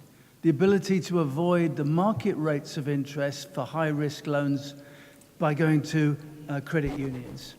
The ability to mobilize 50-plus out-of-work steel workers or car manufacturers by preferring them as employees for bus drivers. The ability to keep old people in the community rather than to ship them off by market-driven forces into old people's homes. There's a list as long as your arm of social innovations in recent years which lead directly to a more conducive space for innovation. So if that's the case, and I think it's easy to argue, then there's a direct economic benefit for innovation policy of social innovation if it's chosen correctly. So we didn't get the minimum wage in Britain because of market forces. We didn't get the campaign for rent controls because of market forces. We didn't get social housing as a requirement as a percentage of new development of housing because of market forces.